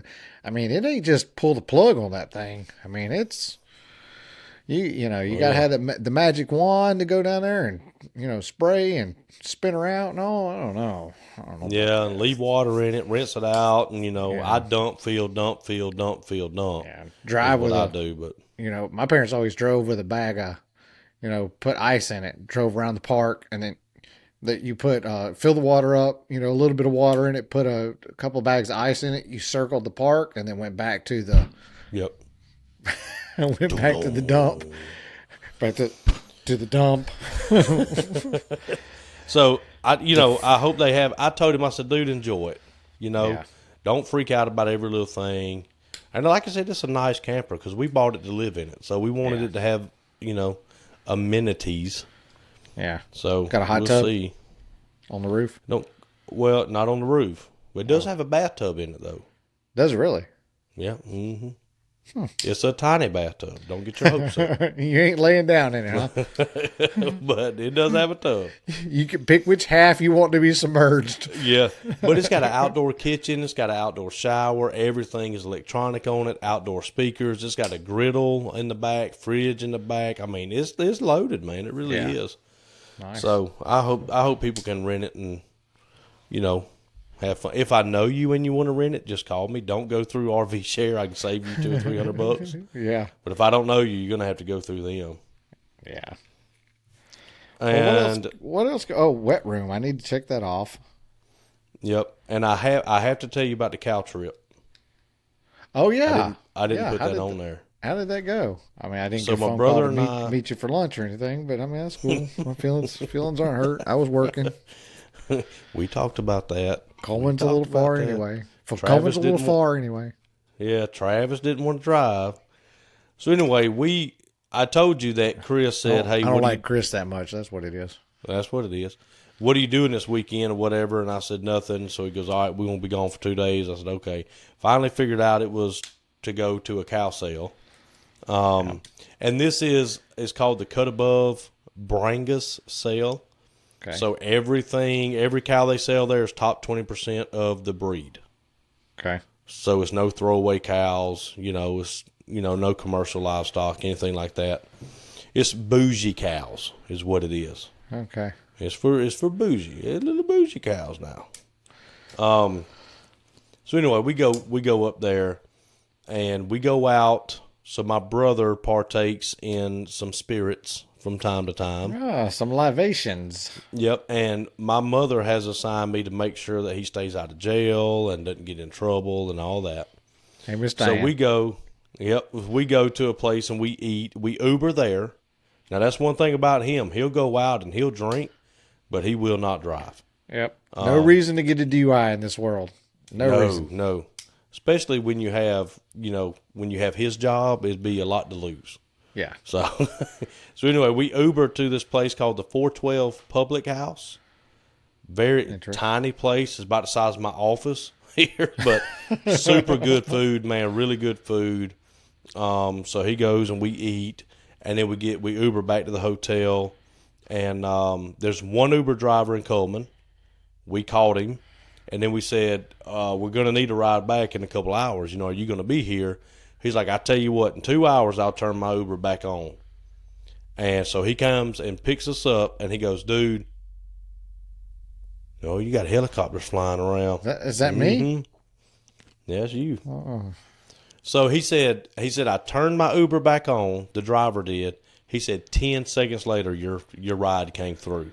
Really? So he took us back. Chris told him, so he was listening to heavy metal. And we were sitting in the back, and he made Chris wear a seatbelt, which was hilarious. And anyway, And I was like, front man, or in the I back? can't. In the back. We rode in the back seat. So I was like, I'm sorry, man. I can't really hear you with the music. He goes, oh, yeah. What am I thinking? You guys probably don't listen to that. And Chris was like, well, I used to listen to Korn back in the day. And I don't even know where in the world this man comes up with this. But he told him, he's like, yeah, I used to listen to Korn. I'm like, no, you didn't. So when he comes and picks Corn on us the up, cob. the dude has Korn playing in the back. He goes, there you go, man. I picked your song. And Chris like, yeah, that's what I like. That's what I like. I was like, golly. So we get back to the hotel, and Chris says, I kind of want a nightcap. So we walk across the parking lot to the Mexican place. Okay. And he goes in there, and we eat some chips and stuff and whatever and come back. We go to the cow sale the next day.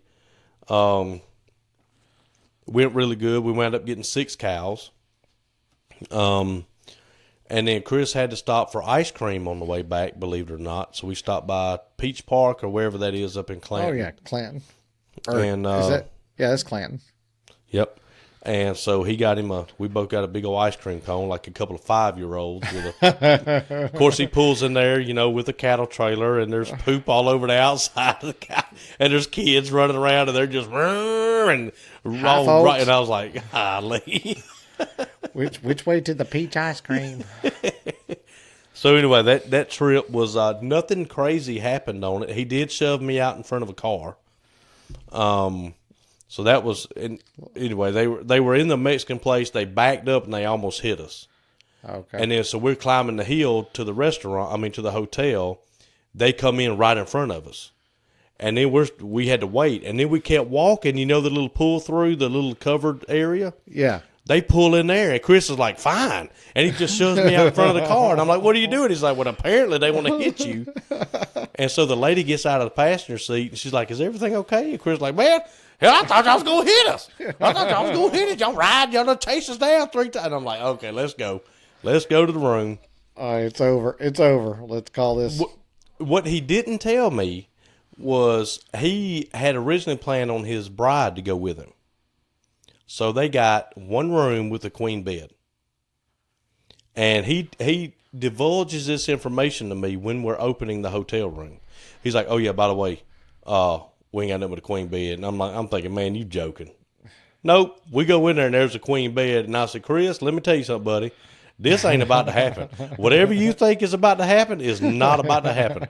He's like, man, one of us sleep on top of the cover, one of us sleep under the cover. I said, buddy, you sleep wherever you want to. I ain't getting in that bed. And they had a pull out. So luckily, they had a pull out couch. He's like, man, I thought Rachel was gonna come, but she didn't. Anyway, they had a pull out, and I slept on them bars all night with my neck crooked back. And man, my neck hurt. It's still hurting me. I told him, I said, buddy. I said, man, if I would have thought I could have got a hotel room, I would have got it in the middle of the night and went and got a hotel room. Why did he do that? Well, I mean, is he being cheap on you, or? Well, they didn't have any extra ones. See, he booked the room for Rachel. And then we got there, and he's like, hey, ain't no funny business going on. It's supposed to be my wife, but now I got my brother with me. Do y'all have a split, bedroom? She's like, no, you got the last room. There's nothing available. There's nothing. Oh. So I was stuck in there, and I said, no, but, and I don't know. I was like, at least it was just I'm not night. doing that. Yeah.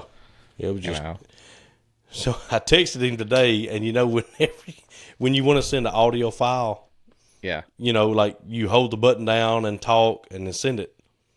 For some reason or another, he called me after I sent it. He's like, man, don't do that mess to me. And I said, what are you talking about? He's like, man, I'm sitting here trying to talk to you the whole time the thing's playing. I guess he thought it was live. Yeah. And he's like, well, what about this? And he said, you just kept talking. And I said, well, hold on, what's he going to do? And you just kept talking. He's like, finally, I just went to yelling, and then I realized it was some kind of audio message or something. I'm like, golly. He just stuck in 1985, man. Come on. I just keep doing that to him all the time now after that. Oh, yeah. You better believe that's what I'm doing from now on. But anyway, man. that was a good time. Him and I, we always have a good time when we leave. Oh, I'm sure. And I was, we go around and I'm looking at cow. I don't know nothing about no cow.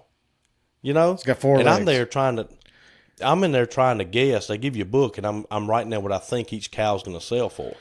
Oh, okay. And the dude that runs the thing comes over there, and he's like, what are you doing? How many cows you got? And I said, man, I ain't got no cows. He's like, "Oh, you looking to buy some?" I said, "Nope, I ain't buying none either." And I'm like, "Why are What you the hell are here?" you doing here? And I said, "Well, my brother down there now, he's buying cows. I'm not." If He I said, hit this "What you table writing one more down?" time. Yeah, you hit it a lot. And I said, "Well, I'm writing down what I think they'll go for." And he goes, "Let me look." And I showed him. He goes, "Man, I sure hope you're right. It's gonna be a good sale if they go for that much." And I'm thinking, "Crap, I done, started guessing a little bit too high." But That's funny. oh yeah, it's a good time. Me and him, we always have a good time. I forget, Anyway, after, when we saw Chris at Easter when we were down, I forget how much you guys are alike. It cracks me up. You guys, it's yeah, because it's funny because you're really very far apart, mm-hmm. but at the same time, you're really We've not got that far apart. we've got some mannerisms, I think that we Yeah. have. Oh, for sure. Yeah.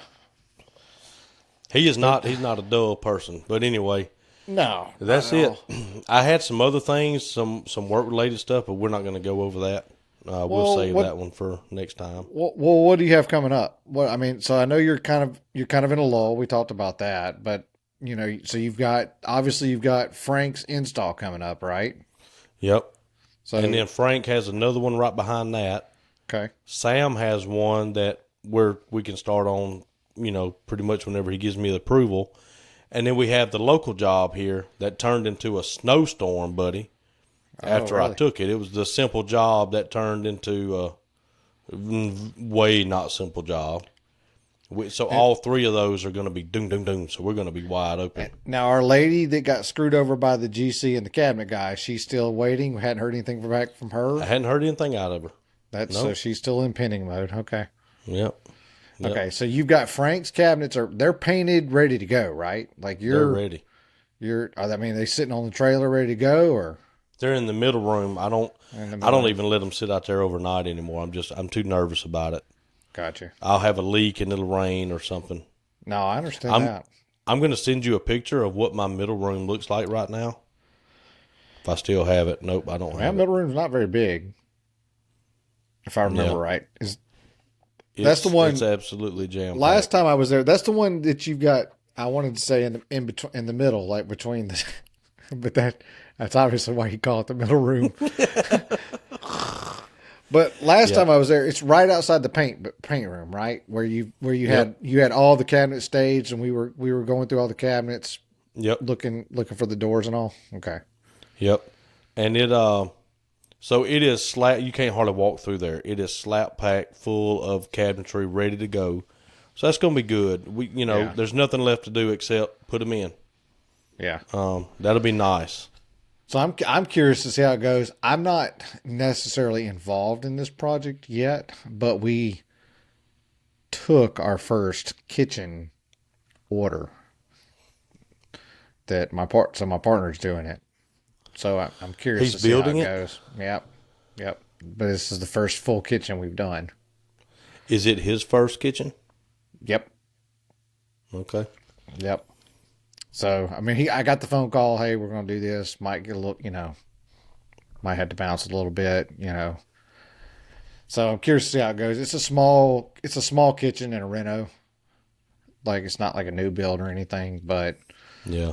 And then coincidentally, I'm doing their laundry room in a different house. So this is like mother's house or mother-in-law. He's doing the kitchen they're renoing the house for her. And then I am starting the laundry room for. So have they gutted? Are they going to gut the kitchen? Gutted. Mm-hmm. Yeah. Okay. Yep. You'll be all right then. Are they redoing the flooring? I'm not sure. Yeah, that's a big deal. That's a big deal because if they leave the tile, yeah, or if they leave the flooring, your toe kick has to come off the wall and touch the flooring. Yeah. So, I'm not pointing any fingers, but some people learn that the hard way. Yeah. Not all toe kicks are the same, Yeah, that's very true. I mean, and get a list of every appliance going in that kitchen. Yeah. On paper, all in an those email, specs. in a text. Yes, get everything. Well, that's where I'm at in this laundry room. So this laundry room, I think we talked about it, that they had these like weird German, like washers and dryers that I've never heard of before. Well, those washer and dryers are now going to the mother-in-law's house or mother, whatever she is. And now they have new washers and dryers. So I've got to go back Monday, Are they standard remeasure. washer and dryers? Well, I assume they are, but they're speed queens.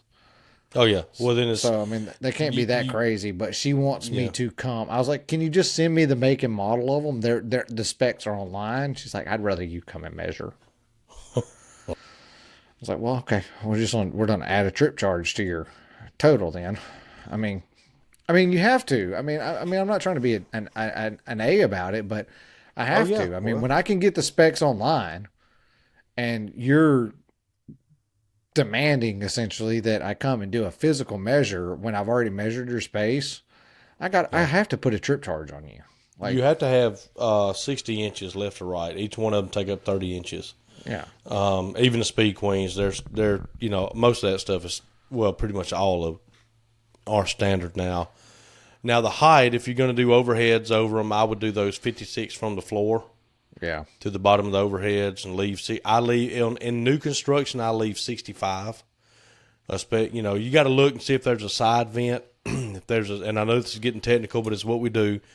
If the dryer vent goes out the side, then you really have to watch that. The dryer has to go in front of that. If it goes out the back, whatever. So yeah. that Most kind of of stuff will everything now burn you. has the recessed boxes now up here. The Mm-hmm. so that the box is actually in the studs now, so that Yeah. the dryer can tuck back further, which is Yeah. nice. It's nice. Yeah. Yeah. You know. But yeah, get all those specs. I'm waiting on specs for the next two jobs, and we'll see. I'll text them again Monday. See if I can get them so I can finish the drawings. And I wanted to tell you this too. So, I know you're always an advocate of local, shop local, call your local people. So I am going to, with this new setup, I'm going to run vent pipe instead of PVC. I'm trying to reduce the static, and I think the metal will reduce the static some. So I'm going to run vent pipe for my dust collection, and it is $14 and I think 57 cents per 5 foot at Home Depot.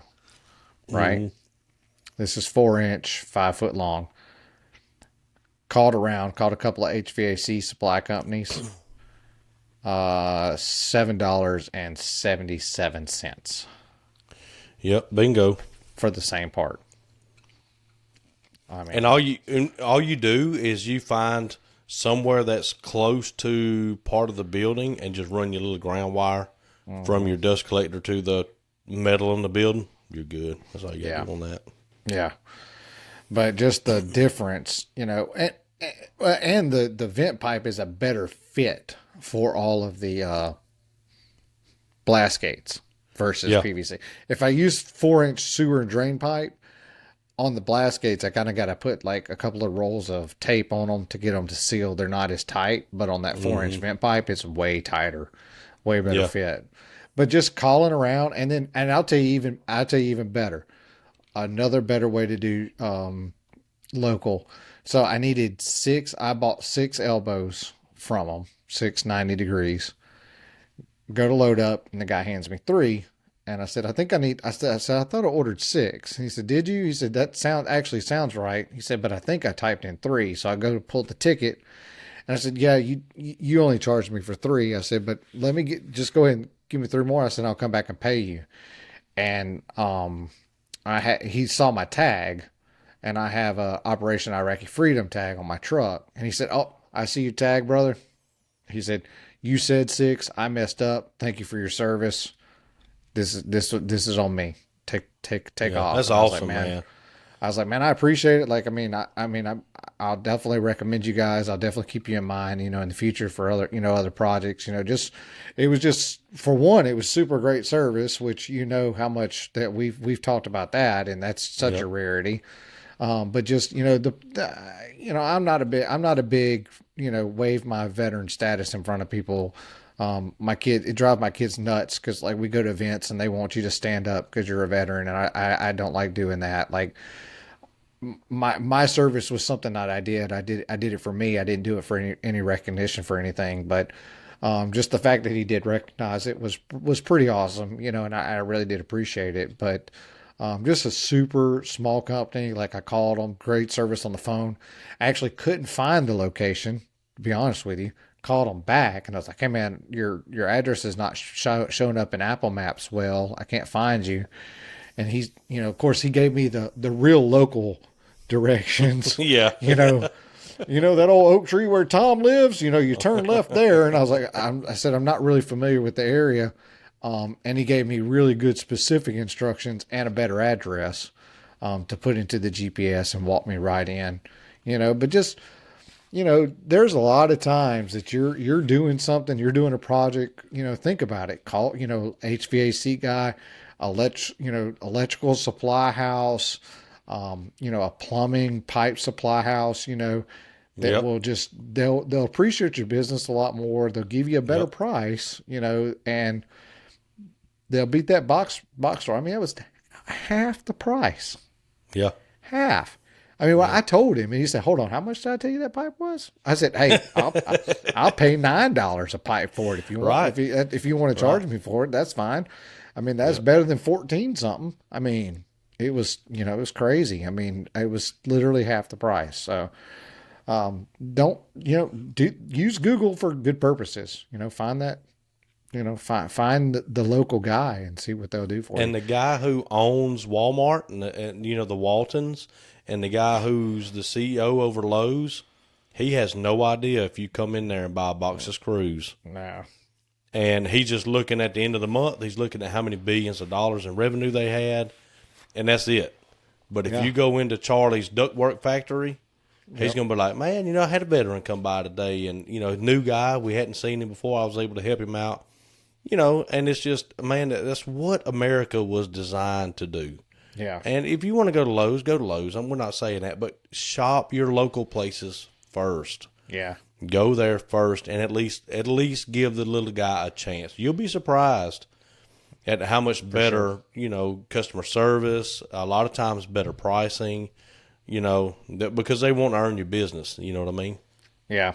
Yeah. It was just great. It was just a great reminder of, the American way that it used to be. Yep. Good service. But It'll come back around. oh, for sure. For sure. I mean, and I love it. I mean, I run into people all the time, I mean, that's the thing, like being in kind of the trades, people all the time are like, "Hey, do you know where I can get this? Or do you know where I can, and that's who I recommend, to go to those people. But it was fun. It was a good experience, on my way down. But Awesome. I guess we ought to, I don't know, wrap this puppy up. What do you think? Yeah, wrap it up. It's pretty late here. Yeah. We're going, like I said, we're taking Riley fishing Sunday. So tomorrow I got to do some more work around here. I didn't get done weed eating because I got a phone call saying, "Oh crap, we forgot to get propane and they're on the way to come get the RV." So I had to Well, that's better than what abort the mission. I thought you were going to say I got a phone call from a guy who was wanting to bull crap while he was going to pick up a load of plastic. No, he didn't keep me on the phone that long. I almost did. I was like, "Hey, if I don't get off the phone now, we won't have a podcast to talk about later." Yeah, Like, yeah, I got to we didn't go. talk about that. I was like, it don't take much on a road trip for me just to start yammering. I think I called Kim like 6 times during that trip. I need something to do. Like it just drives guess, yeah. and it drives her nuts. She's like, "I hate when you were on the road." Like it just I don't know. Like I sometimes I can turn on a podcast and I'm good, but sometimes I want to catch up with everybody. And I called one of my old buddies back at home, and he was like wanted to talk, but he was like actively packing to go on a trip. Like the people who he was going on the trip with were on their way to come pick him up. And I was like, "All right, man, I guess I'll let you go because Look, you're sitting there going, "I can't call my wife. I can't call him. Mitch is busy. Right. I ain't got no friends." I mean, turn on Rick and Bubba and see what's going on in their world today, Yep. I love calling people I haven't talked to in like 3 or 4 years and just randomly call them, Right. Like, "What's up, man? What you been doing?" Anyway, yeah, I got some good things. I want to go over some employee type stuff. Yeah, we need to hit not that just one. employees, but but like hours we put in a week, real hours, Oh God. keeping I don't up want to with count our the hours hours from and this that. last week. And Jesus see, Christ. next week, I guarantee you, Sunday of next week, I'm gonna be daggum tired Yeah. because we're probably gonna be right in the middle of these other jobs, and I may fall asleep during the podcast. Well, I'll play the train horn or something and wake you up. But there's money to be made. Yep. And we got to get producer Tommy spun up this week so we can get him officially fired up and everything. He's been working hard behind the scenes trying to learn the process and trying to work on that. So we'll get him tooled up and then we'll get him tooled up and then we'll actually have him on. We might look, that's probably what we should do is let him be our first outside of the girls, but we can let him be our first unofficial guest for, 10, 15 minutes or so about what he's learned and what he thinks about the process. He'll be funny to have on. Oh yeah, oh he's a blast, to man. talk about that. He's a good kid. I got to figure out something for him to call me besides because in the text messages, the Mr. Travis every 15 seconds is wearing me out and making me feel. I mean, he's a super kid, super respectful, and I know you'd probably thump him in the head if he did something different, but we got to come up with something different because the Mr. Travis is just it's killing me. But and it's yes sir, yes sir. Yes, Oh sir. yeah, yeah, you don't miss that. Which I mean, I get it. I mean, it's that way. I mean, If you tell him I though, understand it. if you tell him how look, dude, I get, I know that inside you want to be really respectful, but let's just call me Travis. Let's just say yes or no. Yeah, Let's move on. He'll be all right with that. yeah. As long as I don't get a yeah, I just don't like yeah. Oh yeah, I don't either. See, I don't want deal with that. I want to backhand my own kids when I get a yeah. I'm like, excuse me. I mean, I have a specific look when they do slip in a yeah, and I'll go. yeah. I'm with you. And as soon as they see it, man, they're like, yes sir, Yes, sir. yes sir. I mean, but and then I'm starting a new build on Tuesday. Well, the one we just talked about, laundry room. Hopefully, we'll get it started Tuesday after we get new measurements for washer and dryers. We'll get that design approved, and then hopefully get the shop. And I'm gonna do a trailer video this week because the last episode that just aired, we talked about buying the trailer, all the modifications I did to it. So I'm gonna do a quick like video of how I've got the trailer set up and kind of what it looks like. Paint's not holding up as well as I hoped it would. I hate to admit that, but where the plywood is meeting together, I'm getting some flex. I don't think they did a good job of securing the floor down, to be perfectly honest with you. So I'm getting some chippage there. I mean, it's just mostly for aesthetics and just trying to preserve the plywood a little bit. Yeah. But I'll do a quick video on that of what that looks like and how, what we did in there, with the extra trim and the extra, stuff stored up, the pack out, how we got it, how I've got it set up. And then, we need to get some videos of you doing some things. I need to post that video that you sent me of the face frame. Like at least like the last section of that. That's a really good video. Very good tutorial and a cheat for people trying to figure out a good way to put face frames together. I like that. I enjoyed it. Yeah. And I don't know, it kept saying that it was too long. So I broke it up. I thought I broke it up into three beginning, I got like a middle, 7 and the sections. end. Yeah, I got like 3 or 4 videos. I don't remember. To me, on my end, it's like all the same video. It's supposed to be Is it? No, it's chronological. it's broke up on my end. Oh, okay. All right. Yeah. Yeah, they have weird overlaps. Like, Yeah, like I was trying to eyeball it. oh, were you? Okay. Yeah. Well, that explains why it does that. But yeah, but like the middle section, like the meat and potatoes of it for, just a kind of a quick tutorial I think would be pretty good. I'm actually going to try to set up the opposite side, the side that I don't use as much of my assembly table. I'm going to set up with that same jig on it and give that a shot. I like that. I thought that was a We good just way to have go. we just screw it down to the table. Oh, so that's a part that you take off and then bring back? Mm-hmm. Yep. Oh, I missed that. Yep. Okay. Yep. I guess you We could even just unscrew clamp it. Yeah, you could. Could just bring it over and clamp it to the edge. Yep. Yep. Might do that too. But I'm telling you, man, it may take you a couple of frames to kind of get the hang of it, but Yeah. I mean, it just goes, it's so fast and it's just Yeah. so stupid easy, you know? Yeah. What do you use for a width on a face frame? What's your Inch and a standard? half. Inch and a Inch and a half? half and two, and then there's like for your base cabinets. Yeah. If I touch a wall, it's 2 inches. Anything else is inch and a half. My overheads, the top rail is 2 1/4, Okay. and the bottom rail is 2 inches. Okay. We have this material here that I can get that's in 1 3/4, and it's this poplar stick. It's in 16-foot sticks, and it's finger jointed together. I'll send you a picture of it, and but it is straight as an arrow and as uniform as you could possibly get. But it's an 1 3/4, and I usually use 2 inch sticks. But this stuff it's super straight, super uniform. One of the things that I respect the most about Sensei is the thought that he put into the frame sizes. So when we're done, you see 1 inch all the way around the frame. Ah, So the reason we do a 2 1/4 top rail is the doors overhang a 1/2 inch, then you have 1 inch of space, and then 3/4 overlap of crown. okay. So that's why it's 2 1/4. The bottom rail, the reason it's 2 inches is we overhang the doors 1 inch on the bottom of the overheads, but that gives us a deeper cavity up under there for under cabinet lighting. So that's why we do that.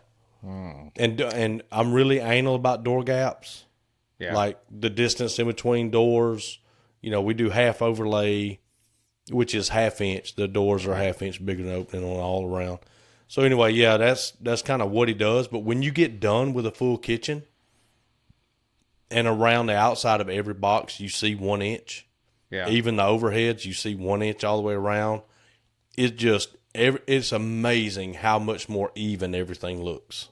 We need to go down that conversation. We need to put that in the notes. Let's go down that conversation a little bit further depth one day. I'd love to, man, I because think that's a good one. that's one of those things that the customer doesn't notice, but they don't notice it on purpose. Right. Well, Well, when you don't, get done, it's one of the things you don't want them to notice. exactly. You know? Exactly. And it looks so clean, man. I got to say that about Charlie. You know, I love Charlie to death. But, I mean, he spent a lot of time on frame sizes and kind of what we do. Oh, and when you bring two cabinets together, you know, if you got an 1.5 style and an 1.5 style, well, your doors are only overhanging a 1/2 inch. So now you got pair door, pair door, pair doors, pair doors, and then you got this weird wide gap. And then it's pair doors, pair doors. So he does 2 3/4 styles and puts them together. So Gotcha. when you overhang the doors, right, you still have a 1/2 inch gap in between them. Yeah.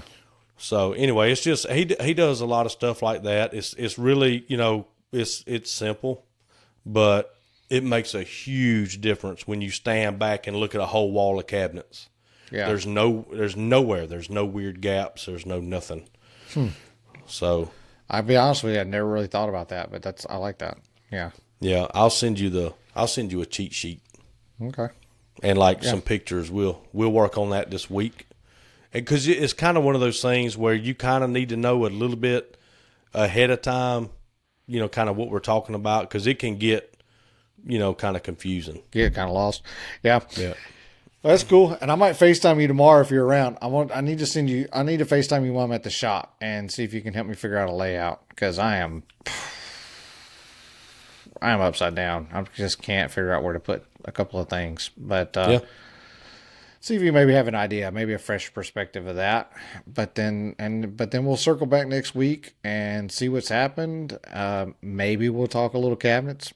Probably not. We'll talk very little cabinets, and then we'll talk about a little bit of whatever else. Give a rundown of the new saw and how well that's gone. Oh, I didn't tell you. So my partner, they set off their saw stop this week. Oh, really? Yep. Cartridge engaged. Wow. And then so it's two guys that rent the shop, and there's just kind of like this small little front area that a third person rents, right? And with that rental, he gets access to all the tools, right? So the table saw is shared. So I get a text one day this week said, "Hey, these tabletops, they'll be ready, or these desktops, but you may have to rip them at your shop because saw stop has been engaged." I was Mm. like, "Oh, is everybody okay?" I want to know if everybody's okay first. And he's like, "Yeah, everybody's okay." I said, "So is this an actual, you know, flesh touch cartridge engagement, or is this something else?"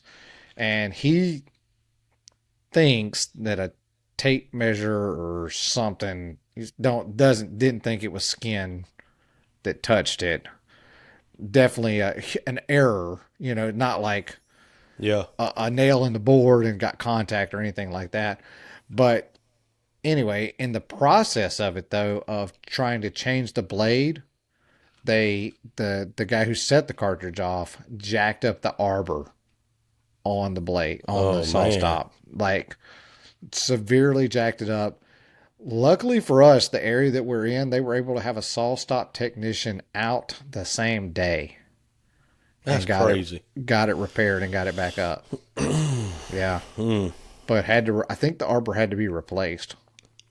But Yeah, you can't. It's, I don't know what that process is like to when you're trying to get that blade out or whatever. I'm sure there's a series of steps you have to follow, and I think he just got something out in the order of operations out yeah. of order. Well, all it is simple, really. You have three posts. The cartridge rides on two posts. It's got two holes, and it rides two posts inside the saw. And then your blade, obviously, is on the arbor. So you have basically a conglomeration of blade and cartridge that are jammed together. Right. But then you have to slide them off equally. You can't bring the front off and then the back and then the front. You can't wiggle it. It has to come off equally. And he probably got them all bound up in there trying to force it off. Well, does raising or lowering the blade, does that mess it up? Nope. No, Nope. Because it moves uniformly up and That's down. right. See Yep. that in my mind, that's what I thought he might have done was he raised or lowered the blade when he in a process when he shouldn't have, Yeah. and that was what bent the. I was trying to figure out how you would bend an arbor, but Hey, I I was thinking, guarantee you he couldn't get it off and he stuck something in there probably. And yeah, because I was yeah. thinking left or up and down, but I guess it could have been left to right Yep. pivot. Yeah. Yep. But anyway, we're able to get it up and back in line. But like a $300 error, blade plus cartridge plus service call. Yep. I don't know what that service call cost, but he will know before too long. But that's kind of part of it. When you damage it, you gotta replace it and you gotta fix it and get it back up. But Yep. I Yep. mean, and that's a big deal. I was like, man, I don't know about that whole thing. I mean, I know it's rare, but that's the heartbeat of the shop. Like, that's you take down the table saw and everything Yeah. comes to a grinding halt. It took probably 5 or 6 minutes to get my cartridge off that had gone off.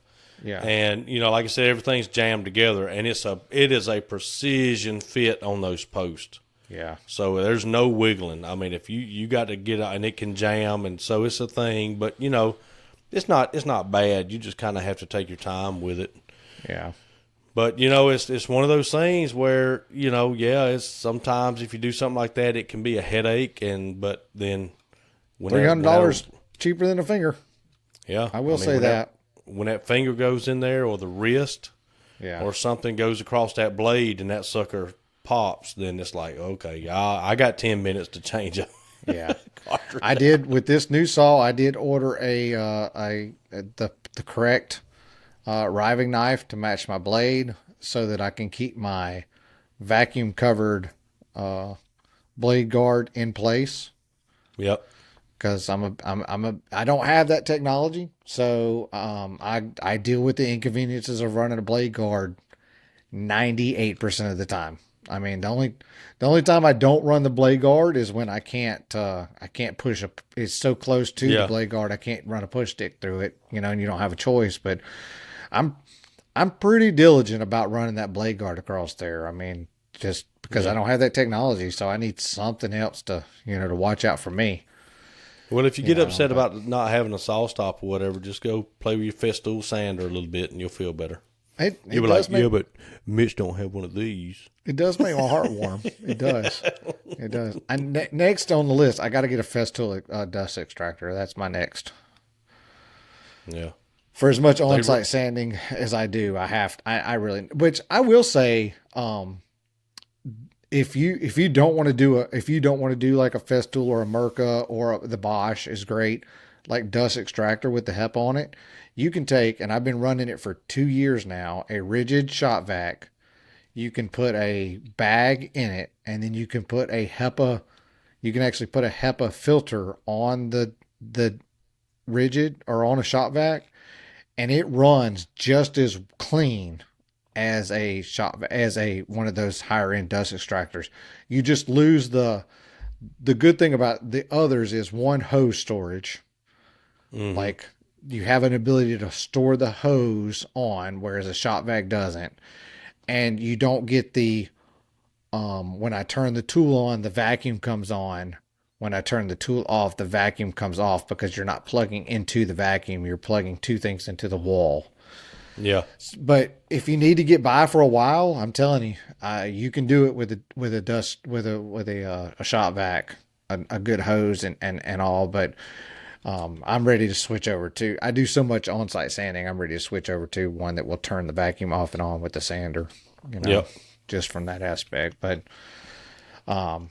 good tools. I mean, they're good tools. You don't see them. Ain't nothing wrong with Festool, man. They make a good product. I mean, like I say, I'm not gonna poo-poo on anything really.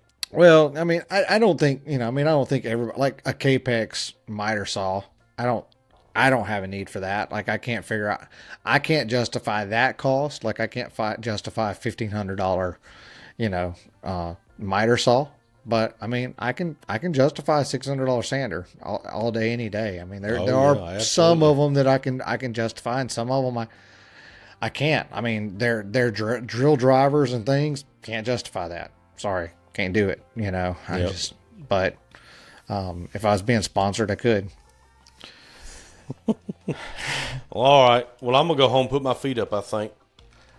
Well, I'm playing Bachelor this weekend. My wife's gone away to a grown-up sleepover, so you gonna watch a movie or something? What movie you gonna watch? You gonna watch a movie? Whatever's playing on the back of my eyelids, probably.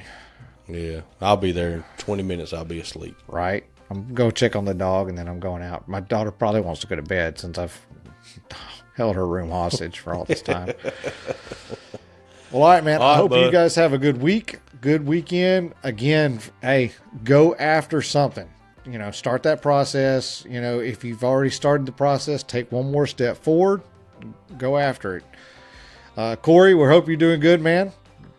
Yep. Get after it, But tell the family we said hey. I'll do it. You do the same. What does everybody need to do? Bring them back. 10 fingers, Bring 10 back toes. all 10 fingers, 10 toes. Thanks for listening, everybody. We really appreciate you sticking with us. We're still having a blast, and we hope you're enjoying the time with us. And but take care and do your thing, Chicken Wing. Yes, sir. We'll see y'all on the next one. All right, buddy. See ya. See ya.